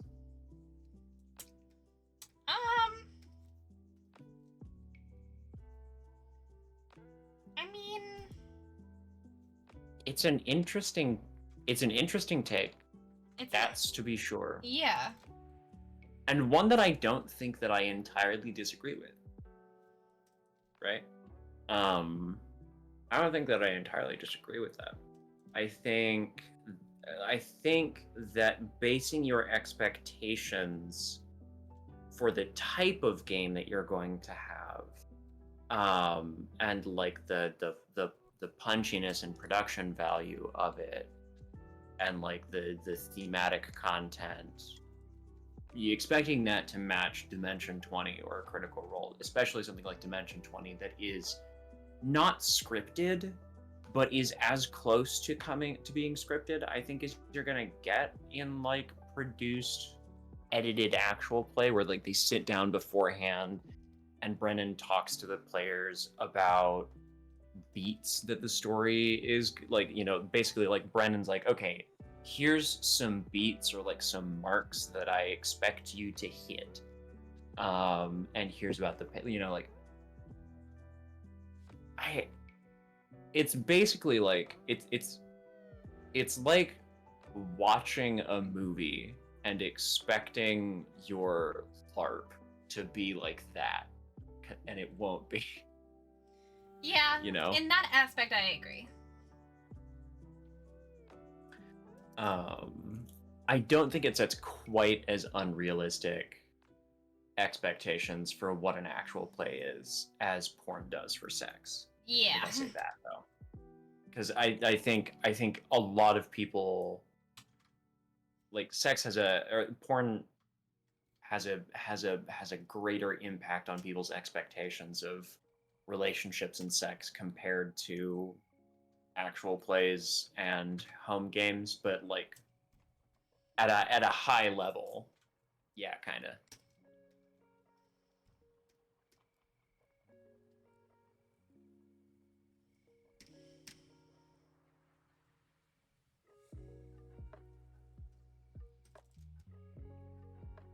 Okay, I think I'm like kind of done relaying this game out. Woohoo!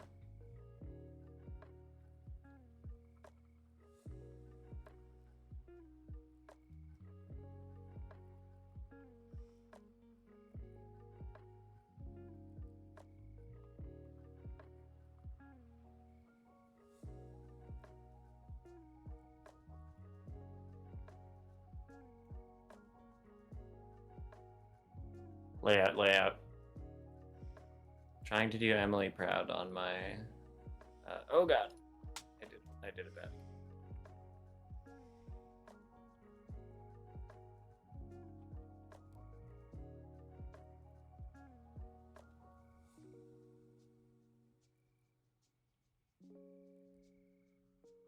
Okay, actually, we can fix this. We can fix this. Looks fixed to me.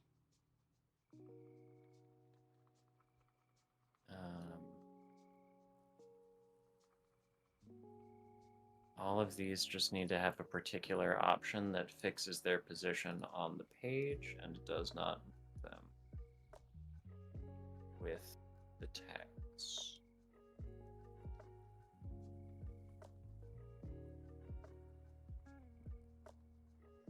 Lovely. Didn't heck with anything.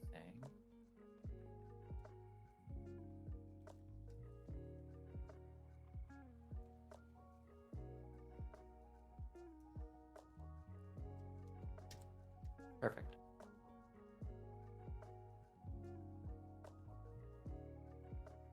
But also for both of them, the lower down in production value and the more amateur the cast, the closer it comes to the real thing. Yeah.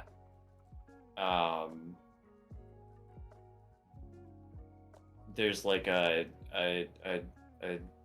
difference between like your kink being posting sex with you and your partner online to like Reddit or whatever porn site or whatever versus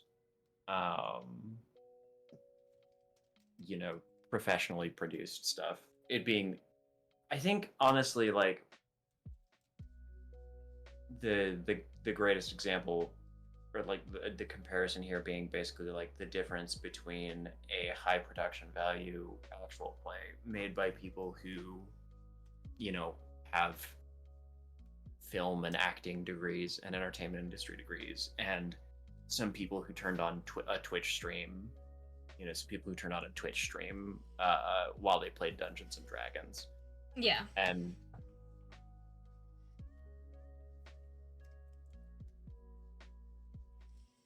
it looks great. And then when I send you a bunch of flags, you can put that behind text and stuff to make it look pretty. Yeah, can do. File. Save. Yay! Alright, yeah. I can. I assume in Word you can insert behind text. Yeah, I can put things behind text. I can't fuck with the opacity in this program though, which is the only problem. Okay, well then I can For like I can readability. Yeah, I can change the opacity. I'm also not sure how well. If it doesn't work, that's fine. I don't think it works in the program that I am using. Doing it like because I've tried that before. I tried to just like make an opacity text box and put it in here, and Word has no idea what to do with that because I'm not using a real layout program.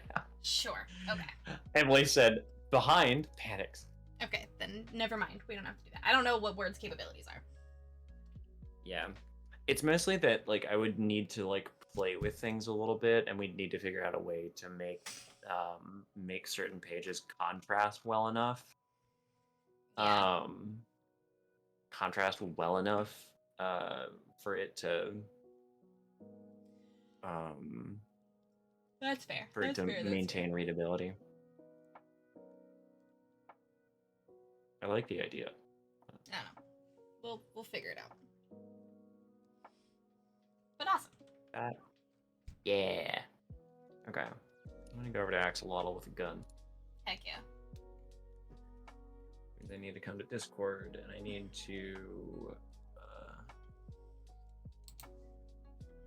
change what I'm streaming.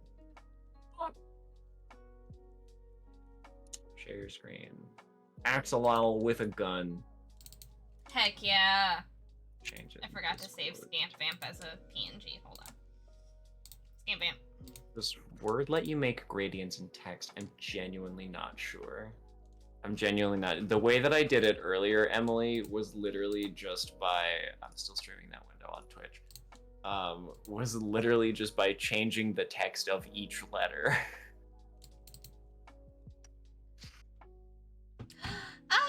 Kelly! Gobbinator! You got it. I will have to change all my audio settings once again, but you got it. Hold on. Oh, hi, I'm a little gobbo at the bottom of the screen. Yeah. I light up. Yeah, you do. Okay, hold on, everybody. Mind your ears.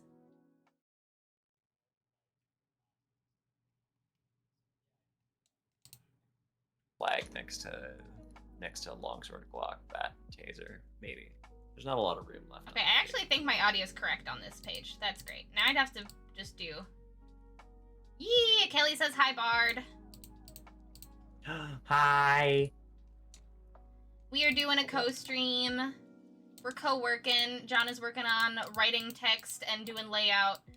And I am working on doing art for said games. Mm-hmm.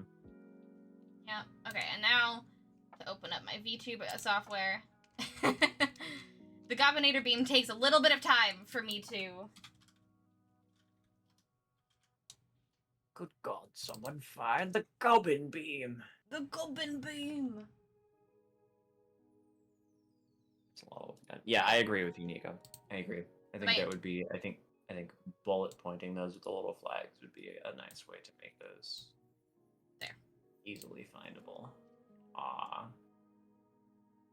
Double gobbo! Ooh, you can have the flags for the classes as little bookmarks / banners on the side for the respective sections. I like that. I like that. There we go. Hello. Now I'm me. Yeah, I'm into that. I'm into that. Bree is now a gobbo. Patch notes? Oh, Lemon says, as someone with vision problems, I appreciate designers who don't overlay, even though I accept it looks pretty, just unreadable. That's fair. That's fair. Yeah. And no worries. We don't have to do that. I was just shouting out an idea. Mm-hmm. Yeah, I don't have any new assets for Axolotl with a gun yet, so. I said, I found the formula for collating pages for at-home printing. It's each page number will add up to the total number of pages plus 1. Yeah, basically what I figured out for at-home printing is that if I want this to be the front cover and I want to have a back cover, like whatever the back cover is going to be, must be the last page in the file. So like this actually in this Word document needs to have that done with it and needs to be put down here. So like that has to be the last page and this will now be the back. And actually I've done that before just in the odds are always on the right. The odds are always on the right? I have a handy graphic also. Excellent. I have difficulty getting my... Oh yeah, the odds... Yes, the odds are always on the... No. Not in the way that I have... In a book, the odds are always on the left. But on page numbering. Yeah.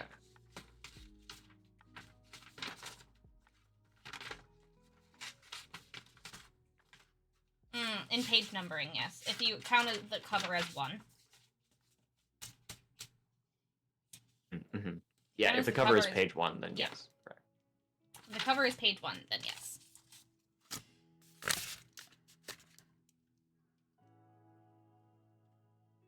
Oh, I'm sorry today sucked, Kelly. I'm glad that you are here to hang, though. Welcome. Feel free to just vibe with us.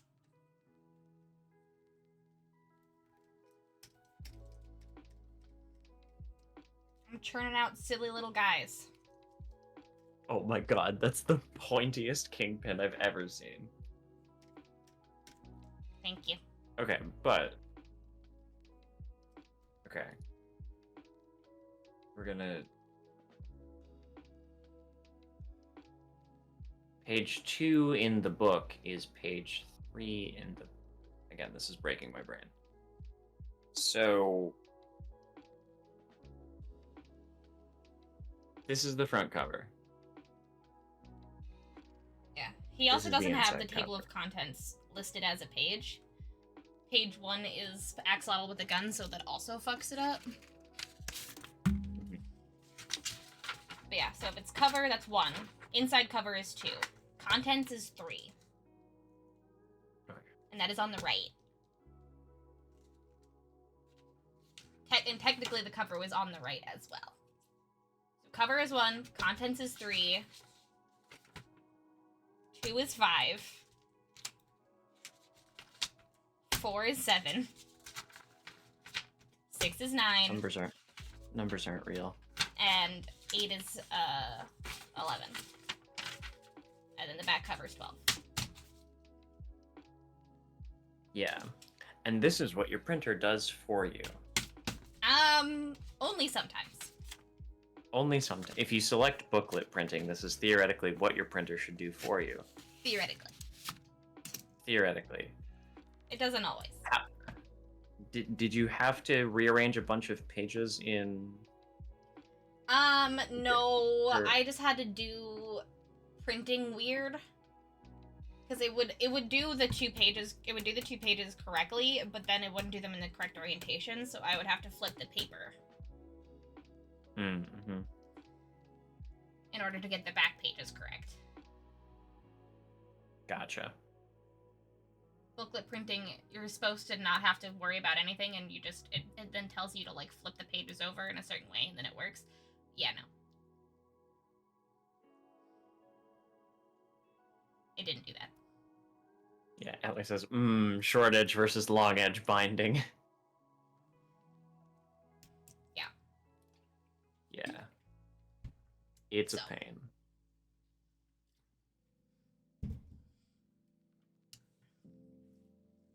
I'm off to bed now. Have fun all. Good night. This looks amazing. Thank you, Lemon.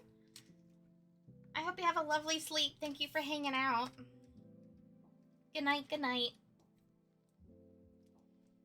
Yeah, I think I can do that with mine, where I can tell it what edge I'm flipping on.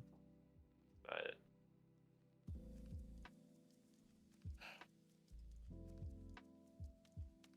all right.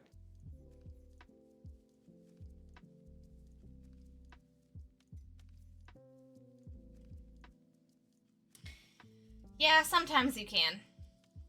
It really honestly depends on what, like, the booklet printing literally worked for the first thing I printed out, and then afterwards it stopped working. So I had to do it manually. Which was really fun.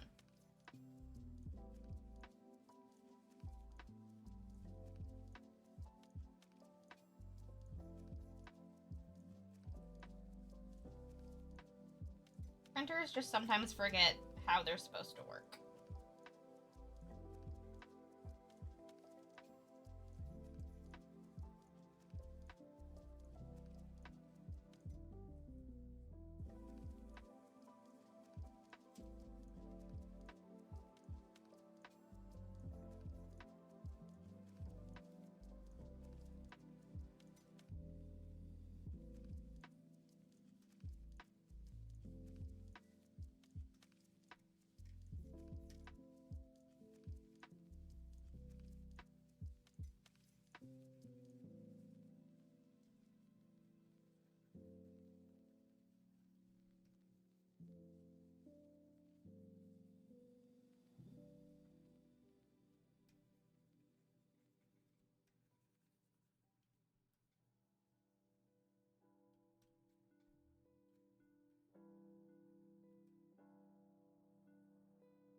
Alright, we've got the Kingpin Vamp and the Scamp Vamp. 2 vamps.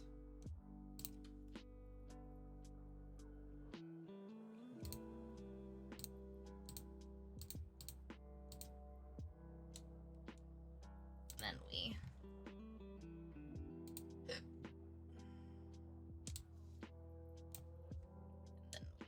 start the layout. I lovingly suggest one thing in this layout, John. Yes, fire away, odds. This is layout that I did in 45 minutes. The weekend that we were actively conning.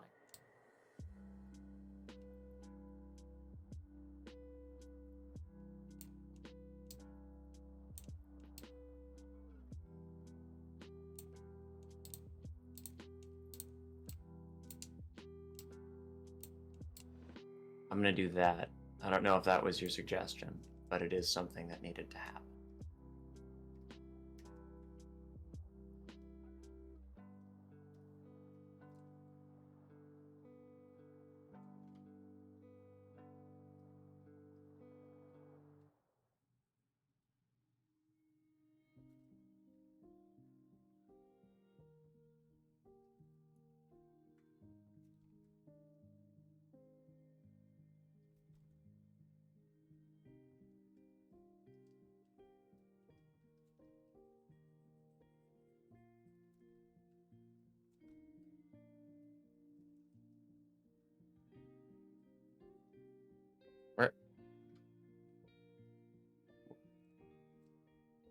Where'd it go?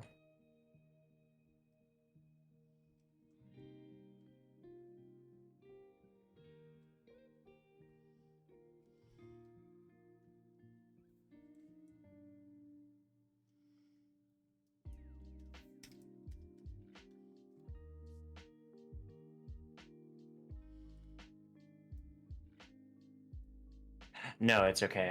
I can. It's easy to fix. I just have to do.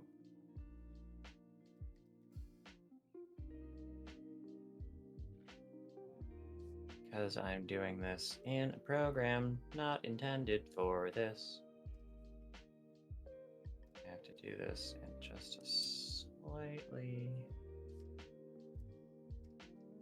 funky way. I'm gonna come over here and whoop. Think about that much.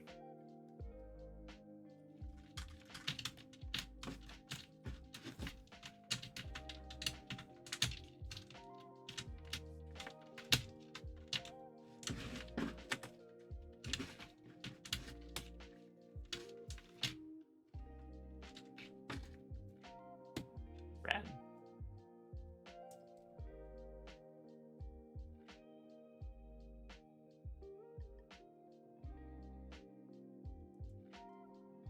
This game is such like an arcade or arcade game fever dream, you know? Oh, Dandelion. I'm sorry, I'm busy. Such a little scamp. Yes, bud. Where are you? I don't know.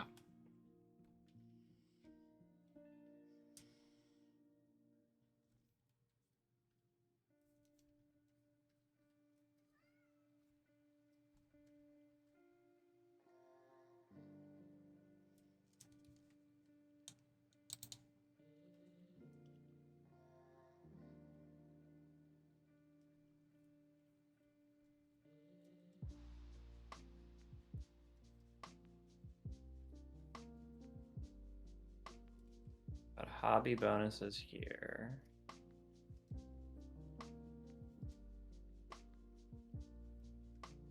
I hope in sometime within the next 5 to 10 years we can get a design suite on Adobe that is completely open source.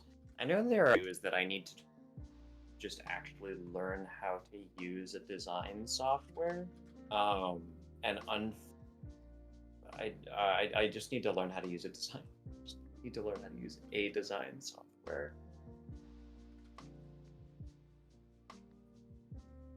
They are terrifying to me. More terrifying even than design softwares are more terrifying to me, I think, than something like Clip Studio or Adobe Photoshop. Like vectorizing something, 100%. But like just regular design stuff. I did a thing in Canva the other night. That wasn't too bad.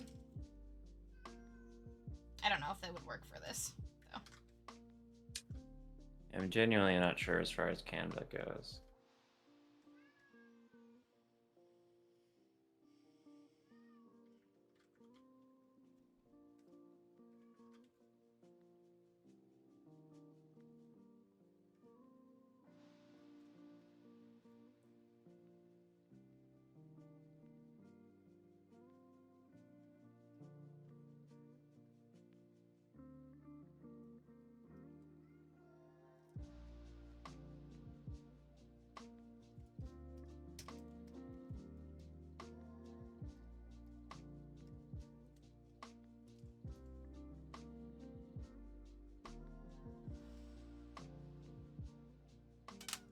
Ugh. My goodness.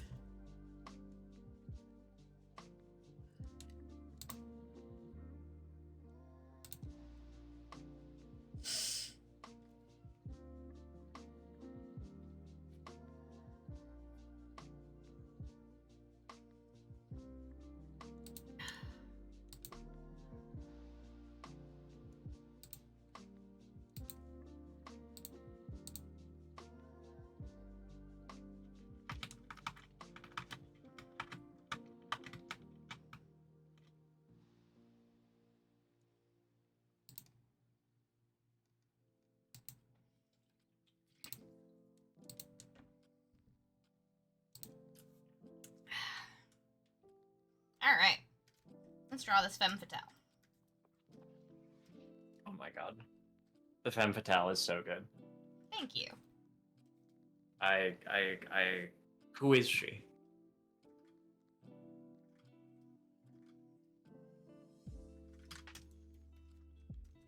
Alright, I'm gonna run to the bathroom real quick. Okay. I'll be right back. Oh, dandelion.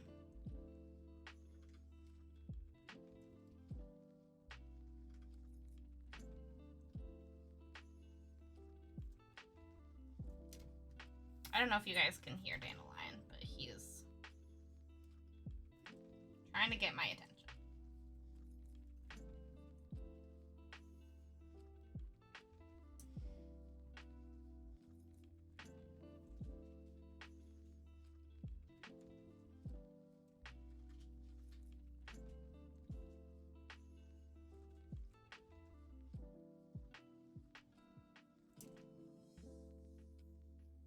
Hey Nico, how's it going?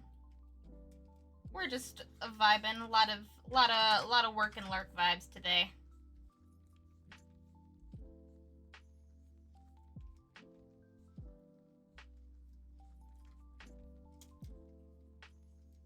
A lot of work and lurk vibes today, which is good. That's what this stream's all about.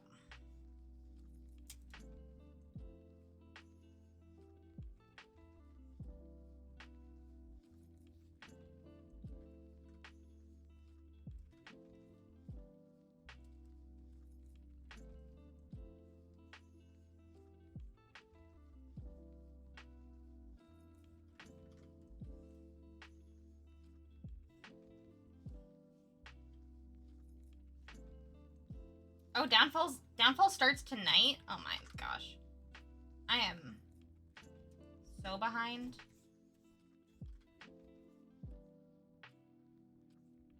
But that's gonna be great.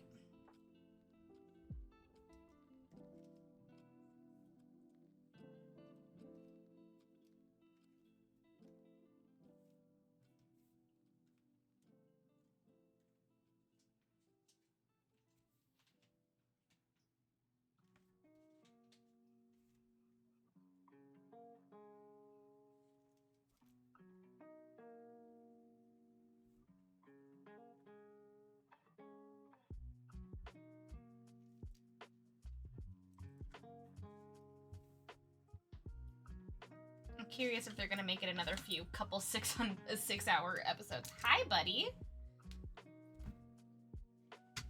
Hi.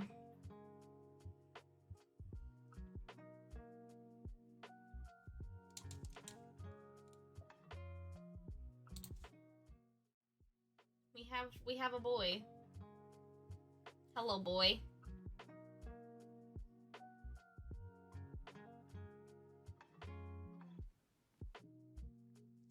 Yes, the neat part about it is standalone. Yes, I just didn't realize it was already happening. Where are you trying to go? My desk is kind of full, but Is Dandelion a desk cat now? yes. Yeah. What? He's like, I want to hang out, but your desk is full. Yeah, bud. Yeah, bud. I'm working. Oh, honey bun. Downfall. Yes, her gun shoots tiny toothpick stakes. You're very correct. You're very correct. All right, Dandelion, you can sleep Also, right here. Come here. I'm glad that I'm not doing anything that's super interactive or intensive today. Because Come here. 1/5 of the frames this stream have been dropped. Yeah, you've been kind of cutting out a little bit. Bye, Nico. Or bye, Nico from my chat back to John's chat. Mm-hmm. I'm out of the loop. What's EXU Downfall about? It's about the actual like fall of the city of Aeor.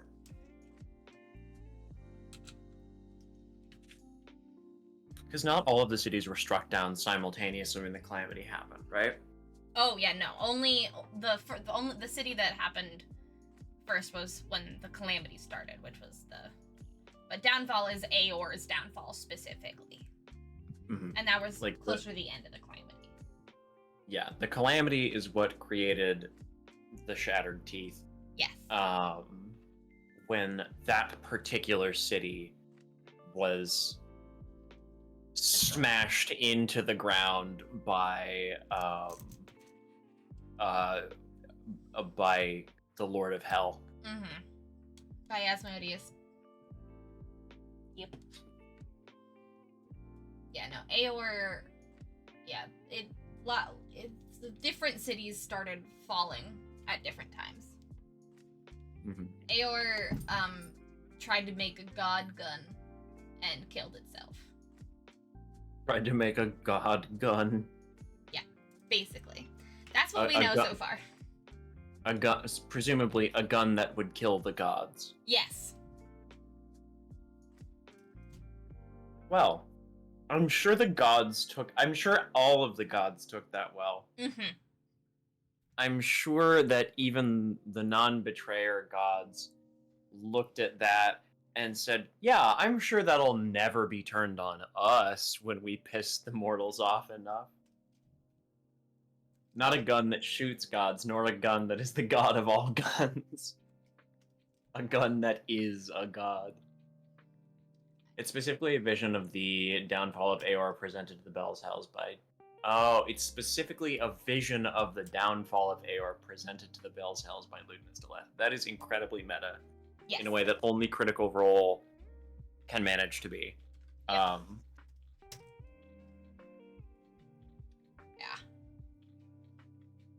You know. Yeah, at the at the end of the at the end of the live show that they confronted Ludinus, and Ludinus basically was like, this is what I'm fighting for, and is showing everyone being like, this is what happened to Aeor. I'm right. See? It's the gods' fault. And we'll find out, won't we? We'll find out, won't we? Listen, I remember C2. I remember the amount of body horror in C2 that was all related to Aeor. Well, that wasn't related to Aeor. I don't think they were right. I mean, that was related to Aeor, sort of. That was specifically one district of Aeor that, did something stupid. Aeor did a lot of really fucked up shit. Aeor was, the city of mages that did the worst shit. Yeah.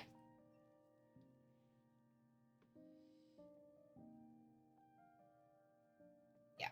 It's a flashback, which is why it's episodes of Campaign 3 and not EXU. Yes. It's weird. They're doing weird meta stuff. But yeah, the body horror in C2 was a part of a city, part of Aor, that became corrupted by their own weird desire to all be one thing. Yeah. And the mages that were part of that part, like, the thing about Aor is that, like, it wasn't one government, it was a bunch of different parts of the city controlled by different mages. Oh, good. Yeah. So that part, like, so when Aor broke apart and fell to the ground, that part of the city, yeeted itself to the astral plane and then did a thing to, like, you know, all become one mind. Because obviously, individualism is bad. Individualism is what made everyone else in Aor stupid.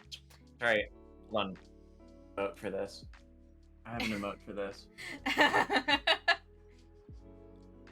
I have an emote for this. Yeah. And so they basically made everybody a giant. They basically turned the entire city and all of the people in the city into one sentient city with 12 different minds kind of trying to, like, figure out what the fuck was going on. Or 9, not 12. 9 eyes. Sorry. But yeah. Terrifying. Yeah. Awful. And that's why it was a giant flesh city, because they melded everybody together, including the city. It was bad. Yeah. Yeah. Aor's bad. Aor's bad.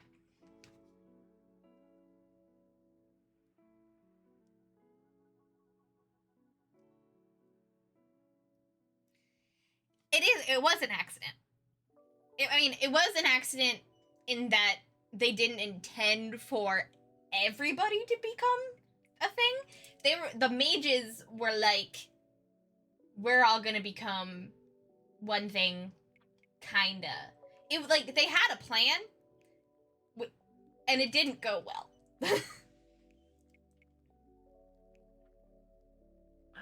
First clone. Hello. Like, they're playing, like, the after effect of everything being a Campaign flesh, like, yeah. 2 was such a love letter to Final Fantasy and JRPGs. Yeah, but, like, Campaign 2 was, like, the mages of that city were trying to, like, make a hive mind, but they weren't trying to make a flesh city. But by trying to make a hive mind, they made a flesh city. And everybody else's individualism, except for the mages that kind of were individual, but not really, kind of stayed intact. And we're trying to reconstitute them, like, we're trying to reconstitute themselves through their cultists, i.e. what, Lucian was, like, they were, like, with the 9 eyes, and the more, like, you had, that, like, the more the, like, the 9 mages, like, could, like, see you were more, like, affected by them, and they were, like, trying to take over your body. Oh no. And that's what happened to Lucian. Yeah. Oh no. Yeah. I also looked at Nika's thing, which was that the gods put a hold on their war with each other in the middle of the calamity to go deal with Aor, and that's really, truly something. Yeah, because Aor was making a god-killing weapon, and they were like, no! You put that down. Put that down!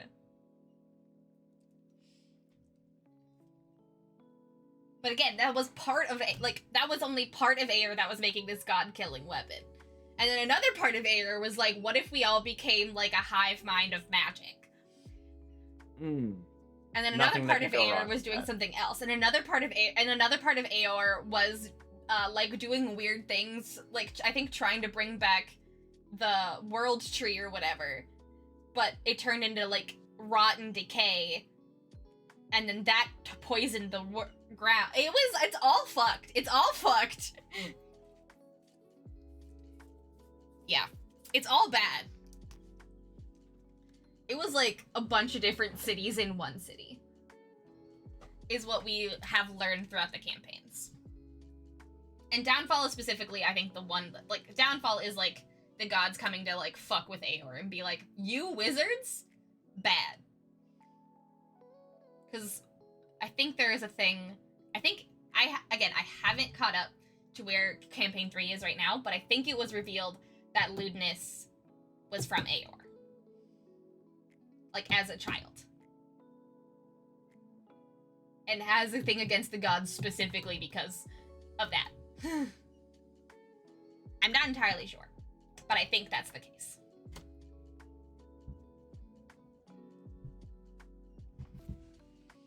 But also, hello, First Clone. Welcome on in.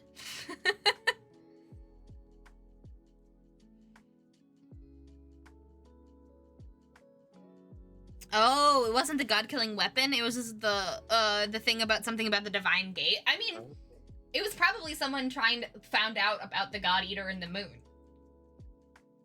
Anything in Aor is like, again, the Aor wizards feared nothing and thought they were right about everything. I hope Sarah is mentioned in Downfall, Brandon. I swear if Sarah didn't make it to his kids, I will come to your house. I thought he narrated Sarah making it back home at the end of Calamity. I thought he narrated Sarah getting back home at the end of Calamity. I thought it was just that Sarah was starting to fly home. Okay. Maybe it was that Sarah. Maybe he was just talking about Sarah flying home. That's what I remember. But yeah, I remember everybody else fucking dying, and Sarah was just like, "Goodbye." Yeah, we don't know how far he made it. All of you mages can go down with the ship. I'm flying home to my children. Yeah. Pretty much. And yeah, I haven't watched, I think, the last like 6 episodes of campaign 3, which is where they've been in like Aor and stuff, so that I don't know. Mm-hmm. So I'm not fully caught up on what's happening right now with the whole Aor thing and the reveal and the lewdness reveals and stuff like that. I'm only saying what I've gotten from bits and pieces on Tumblr. Yeah, Downfall is like 150 years into the Calamity. Yeah, it's like pretty close to the end. It's as far, I was like, it might not be the end, but it's pretty close to the end. I did miss Sam's sexy Minotaur, but I've seen lots of clips of it.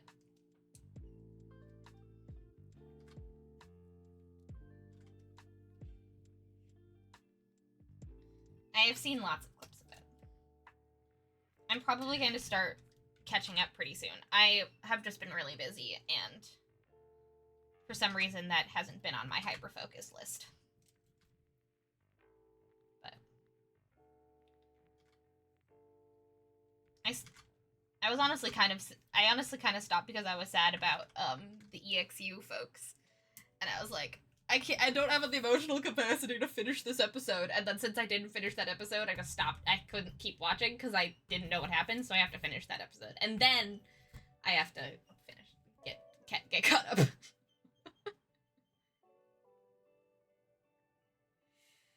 Yeah.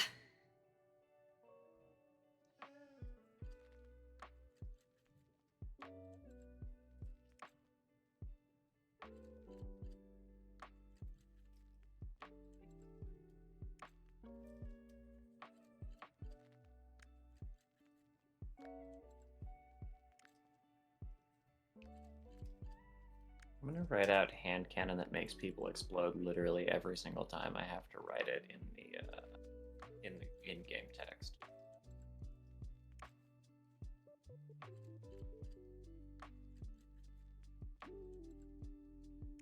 He was napping behind scenes until like 5 minutes before he got out there. Oh, Sam. Oh. Bless him. He's incredible.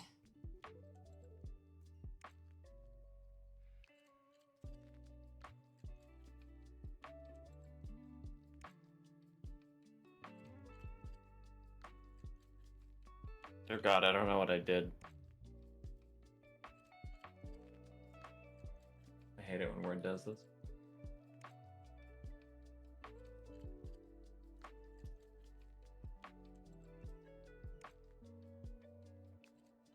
Word decided to hate you. He really did.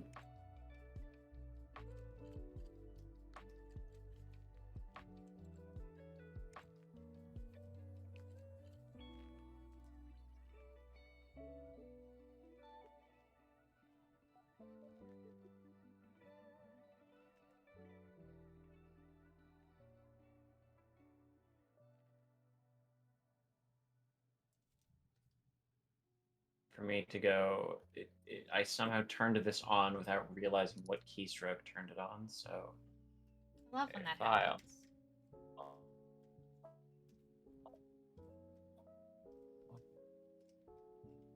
No, you?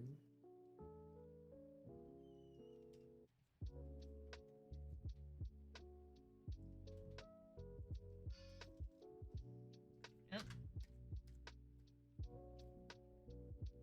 It's bad. I hate this.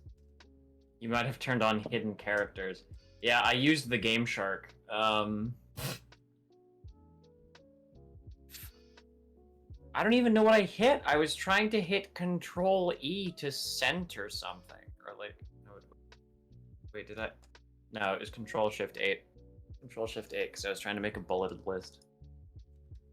That's a hotkey for Google Docs, not for this one.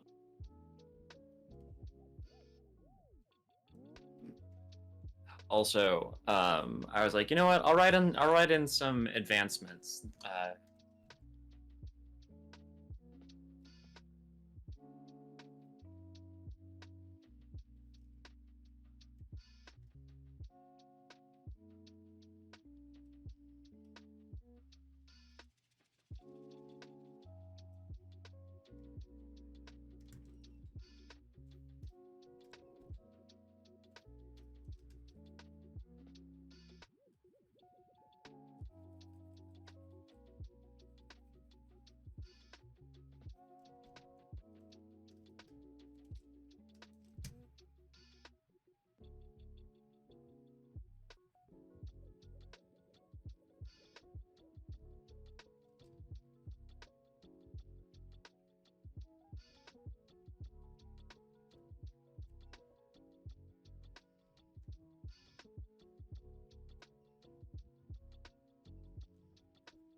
Look at her. She's just a little guy.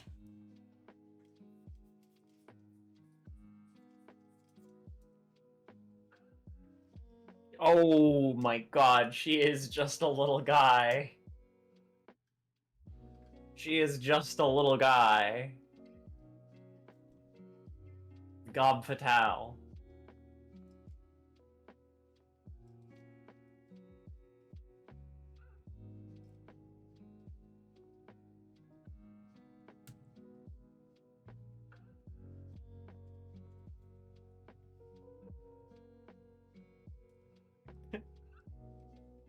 She looks like him Powder Puff.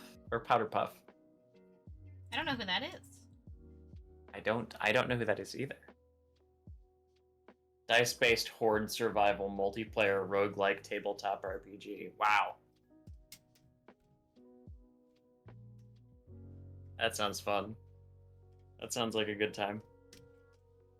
It's COD Zombies, but Yeah. RPG.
Him, the Powder Puff, can't spell, sorry. Oh.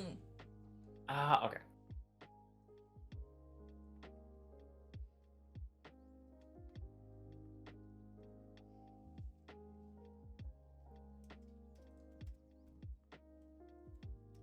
The mechanics all revolve around dice pools and number manipulation. Hell yeah.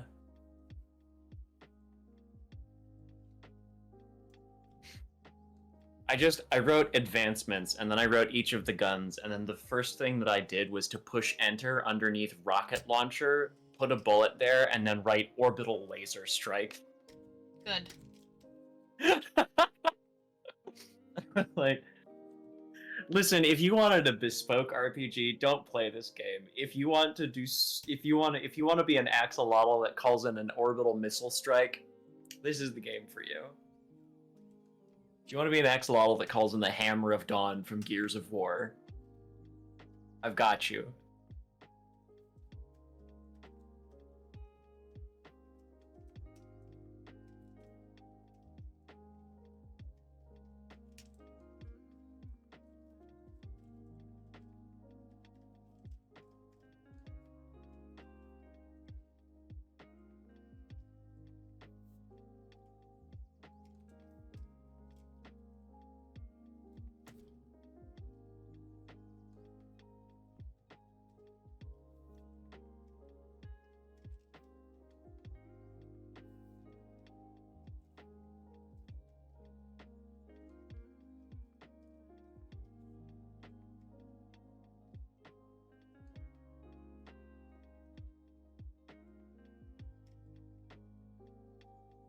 Where did my little gun go? There it is.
Alright, there we go. We got the Femme Fatale Blood Goblin. File. Save. Love it. Love it.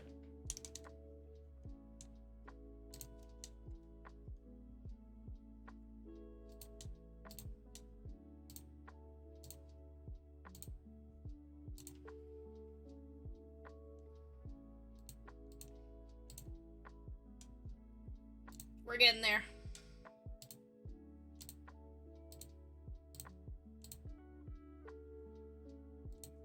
I need to make 2 more vamps.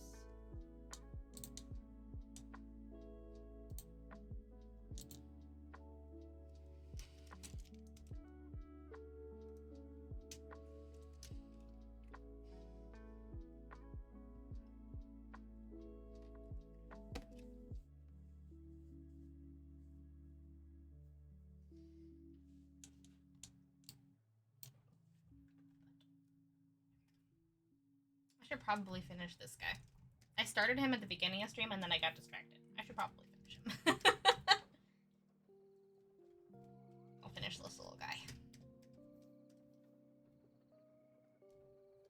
And then after I finish this, it might be time to call it because we're almost at 3 hours. Yeah, I think I was just noticing that. It might be time to call it and go get dinner.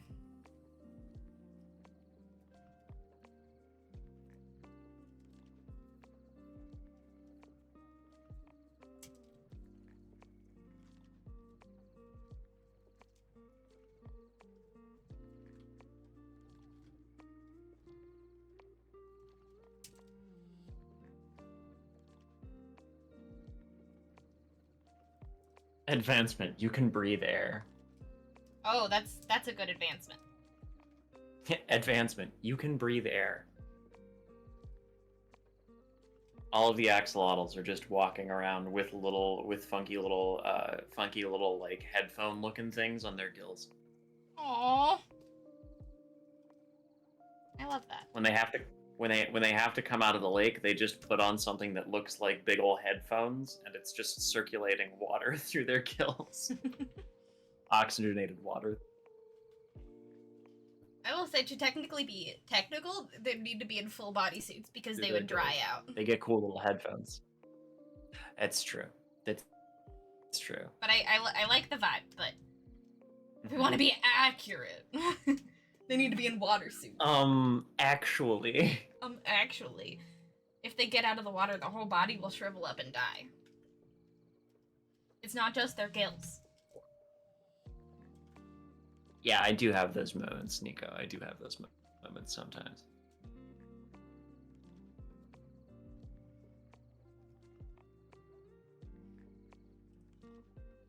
I'm getting a call. They have to get wet every 10 minutes. Blood cow. I mean... Oh god, that's so metal. Oh, Rahara Starbane, thank you so much for the chonkla. Also, welcome on in. It's great to see you. Hello. We will be chonkling very, very soon. I'm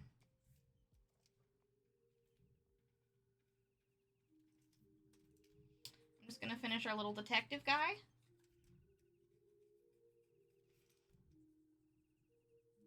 Just gonna finish our little detective. I just noticed what Danny said, which is that you missed Sans Sexy Minotaur, and this was the bit that got me. It was, and Imogen relation status, it's complicated. Temult made Marusha get up and do a lap around the day. Yes. Yeah, when Sam's Minotaur asked if Imogen was single, she said, I don't know. I don't know.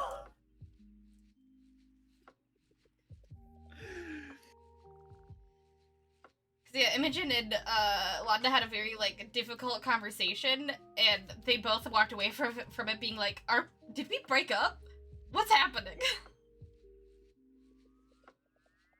So we don't know. We don't know. And they haven't talked about it.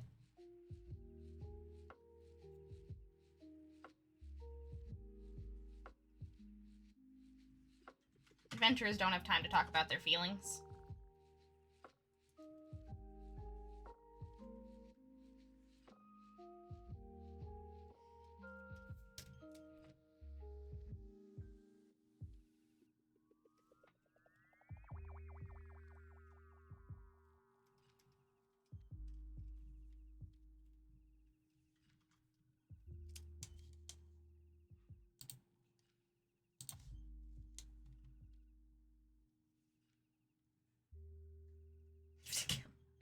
Blood I counts. had a really stupid idea, Yeah.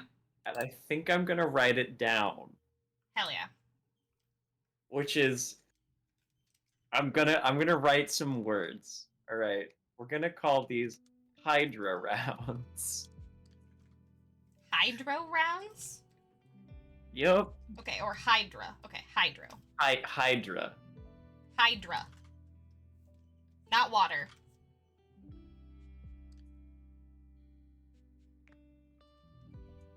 Okay.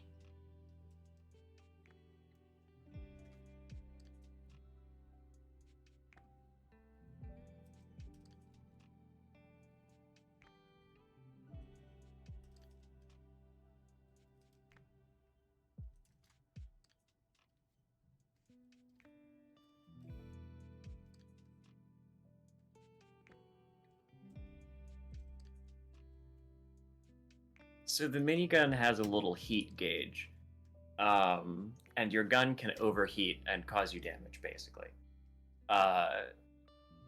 And essentially, what I wrote was when you hold the trigger, you can. So, like, the way that the minigun works is that when you roll a die, if the die succeeds, you can roll the die again and take a heat. And then if you get to 6 heat, your gun overheats and you lose 2 of your gun stat.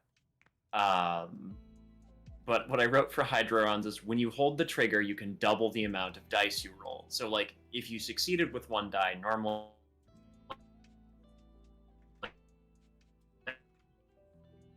what would happen is you would just roll another die and mark a heat. But instead, what I wrote was this advancement essentially allows you to then, instead of just re-rolling that die, re-roll it and add another die. More bullets, really, is just what I'm saying here. An insane number of bullets. Love it. Also, yes, Rahara, you are super welcome to share the art piece that you're going to be getting soon. I'd love to see it.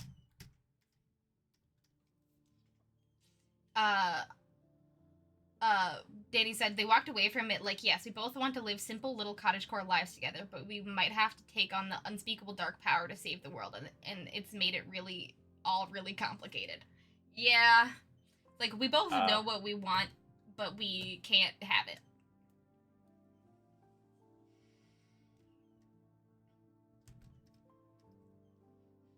Classic.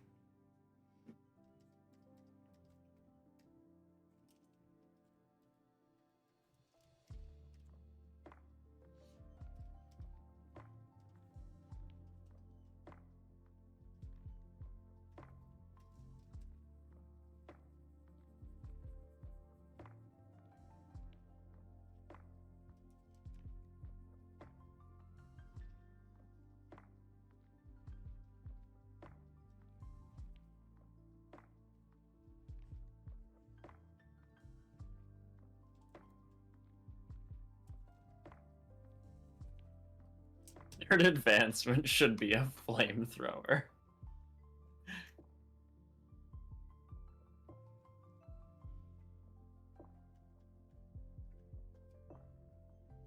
I'll do you one better, Nico, and we'll just put incendiary rounds here.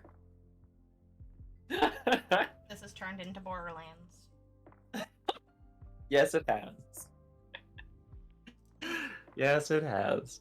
It's just me thinking of increasingly ridiculous ways for people to roll lots of 6-sided dice. Yes. And describe silly things. And describe cute animals doing incredibly violent, silly things. Important. Eventually, you do get all of them, correct. I could make it so that you only get them in the first and second, or like the second and third, but I saw the Instagram about this, Rahara. I saw the Instagram about this. That's pretty. It's like, it's the masks that are like good for glasses, right? You can put them over your glasses. Ooh. Oh, that's cool. It looks so cool. Oh, that's so cool. The little dragon mask. I love it. Yeah, I saw the Instagram reel for it, and I was like, oh my god, that's sick as hell.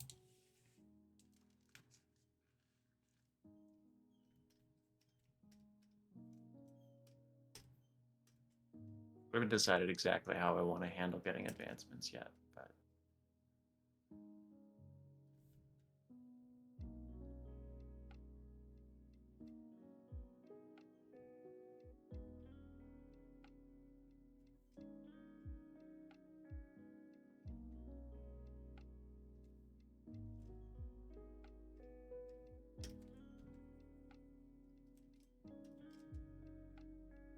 Hmm.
Oh, sorry. I keep forgetting that if I tab away in Discord, it taps away from your screen.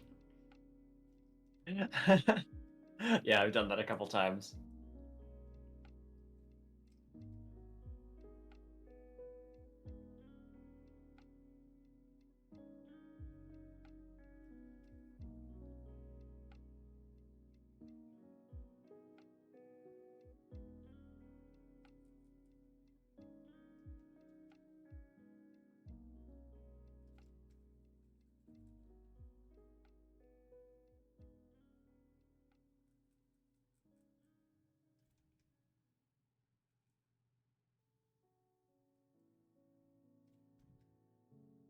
Question, John, about ash cans on itch. Any tips or things you'd say to expect when doing it that way? Um, ash cans, I think, are a really good way. Like, do you ask for money or do you not? I think that depends. It depends on what your goals are. If what you are looking for is just like, yeah, it depends.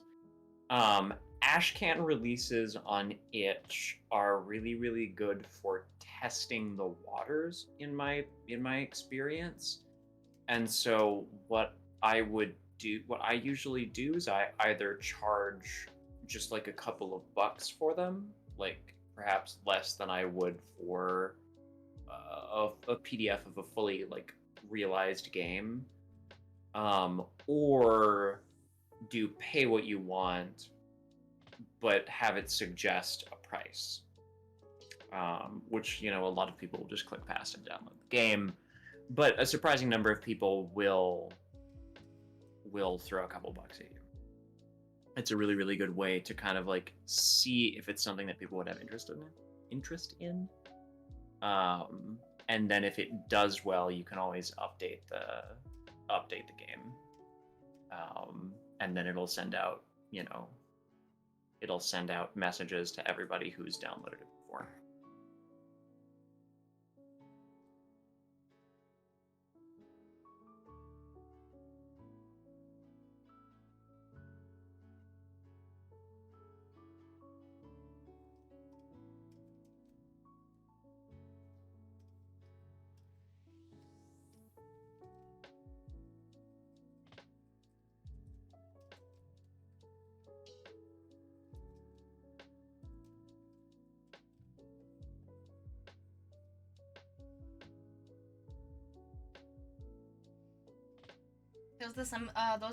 Those are some of the colors for my first sauna. Oh, hell yeah!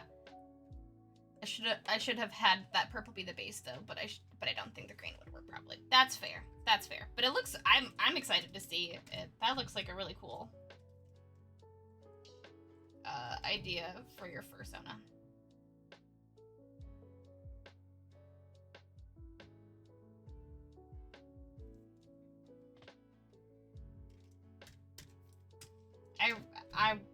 want to get one of those masks just for fun. I don't have a first own anything, but they look super sick.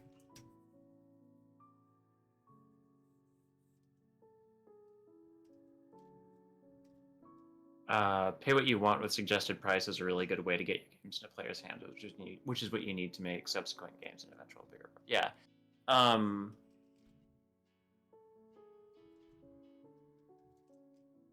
Yeah. For ash cans, I think that's a solid play.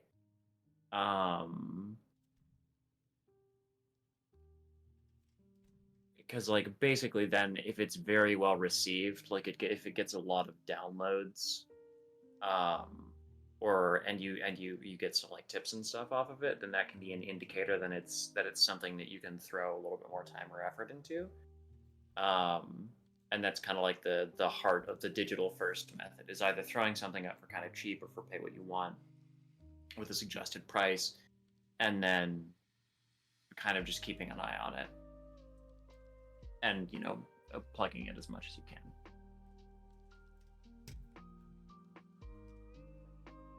I'm gonna throw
Same principle. The most important thing you need in order to sell something to people that are willing to buy from you. Yeah, I mean it's similar to the sort of notion that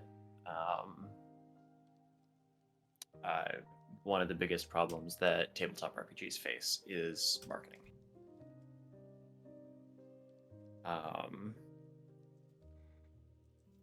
Because there's not a lot of platforms that do what like Steam or Itch is the closest thing you'll get for like indie tabletop RPGs, but that's digital only, right? And tabletop RPGs. Whereas like Steam or Itch or other like big things like that, or like the Nintendo Game Store for things that go onto Switch, have the capacity to like recommend things and like guide people to stuff. Whereas like if you're an indie RPG bookmaker, the onus is pretty much solely on you to drive traffic to your books. So, which means either you become an influencer and try to translate that to people buying stuff, or you do like shows and stuff and try and build relationships with brick and mortar stores to hold your stuff. All right, there we go. All right, we have a little goblin. Yep. Oh, we do have a little goblin. There he is with those little magnifying glass. There he is.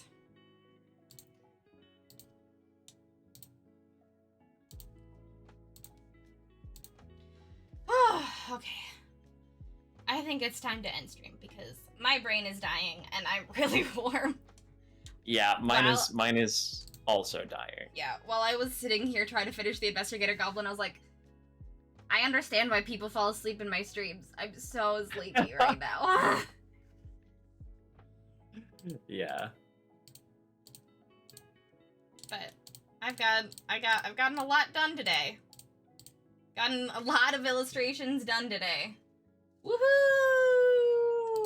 Yeah, no, you did a shitload of illustrations today. I did a big chunk of layout and a little bit of expanding for LGBT, and I have been chipping away at expanding on Axolotl with a gun.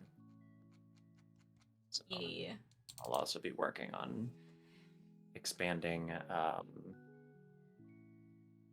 Hemogoblins. Heck yeah. That's what I've been working on, is Hemogoblins.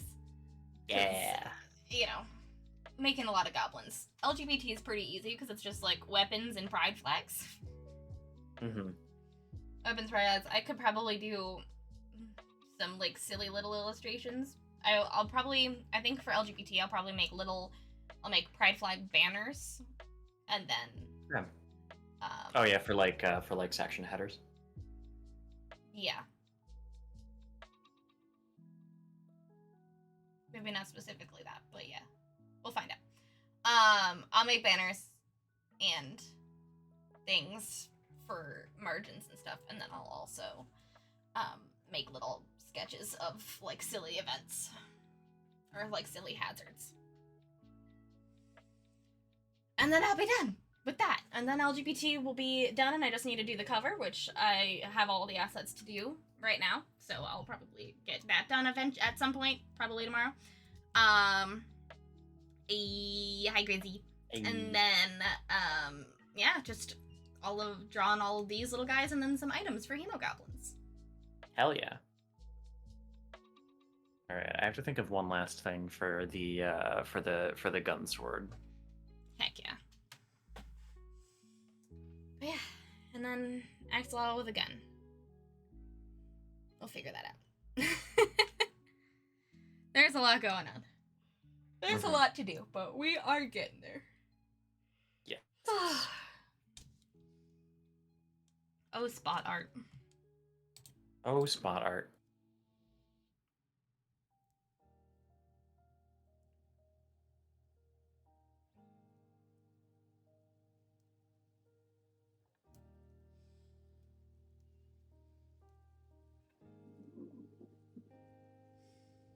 Yeah, I need a nap. Oh boy.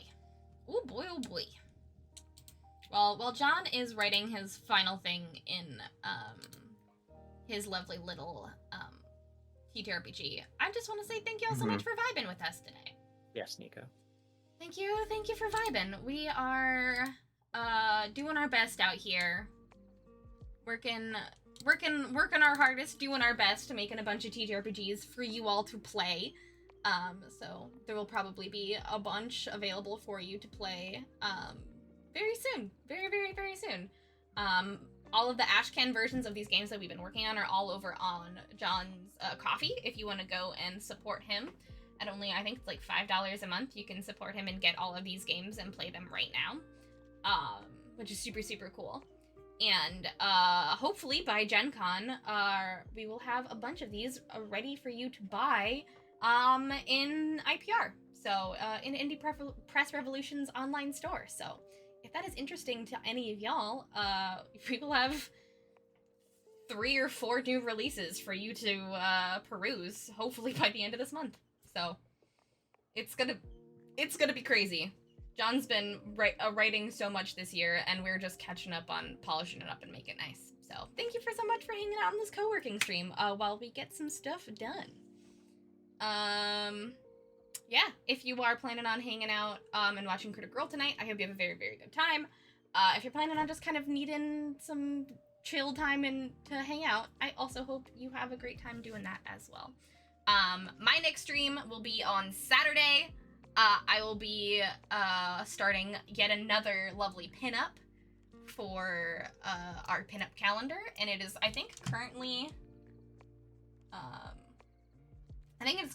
in between Alwyn, my D&D character, or Sequoia, one of the characters from the Phoenix. So, if you are interested at all in throwing your hat in the ring and voting for which character you want to be July's pinup, check that out in my Discord right now in the #Stream Suggestions channel. And yeah, other than that, fun places to support me and John's work is on both of our coffees. My coffee is down at the bottom of my screen, and John's is on his screen somewhere as well. So, yeah. It's on there. Yeah. Yeah. Also, Milby, I appreciate it. Did I get something done? Yep. Was it the work I needed to do?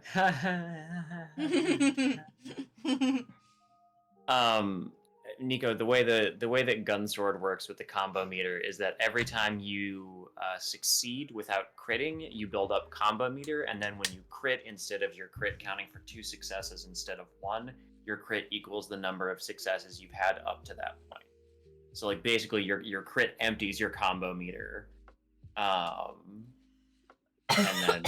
then your crit becomes like a huge pile of successes, ideally. So.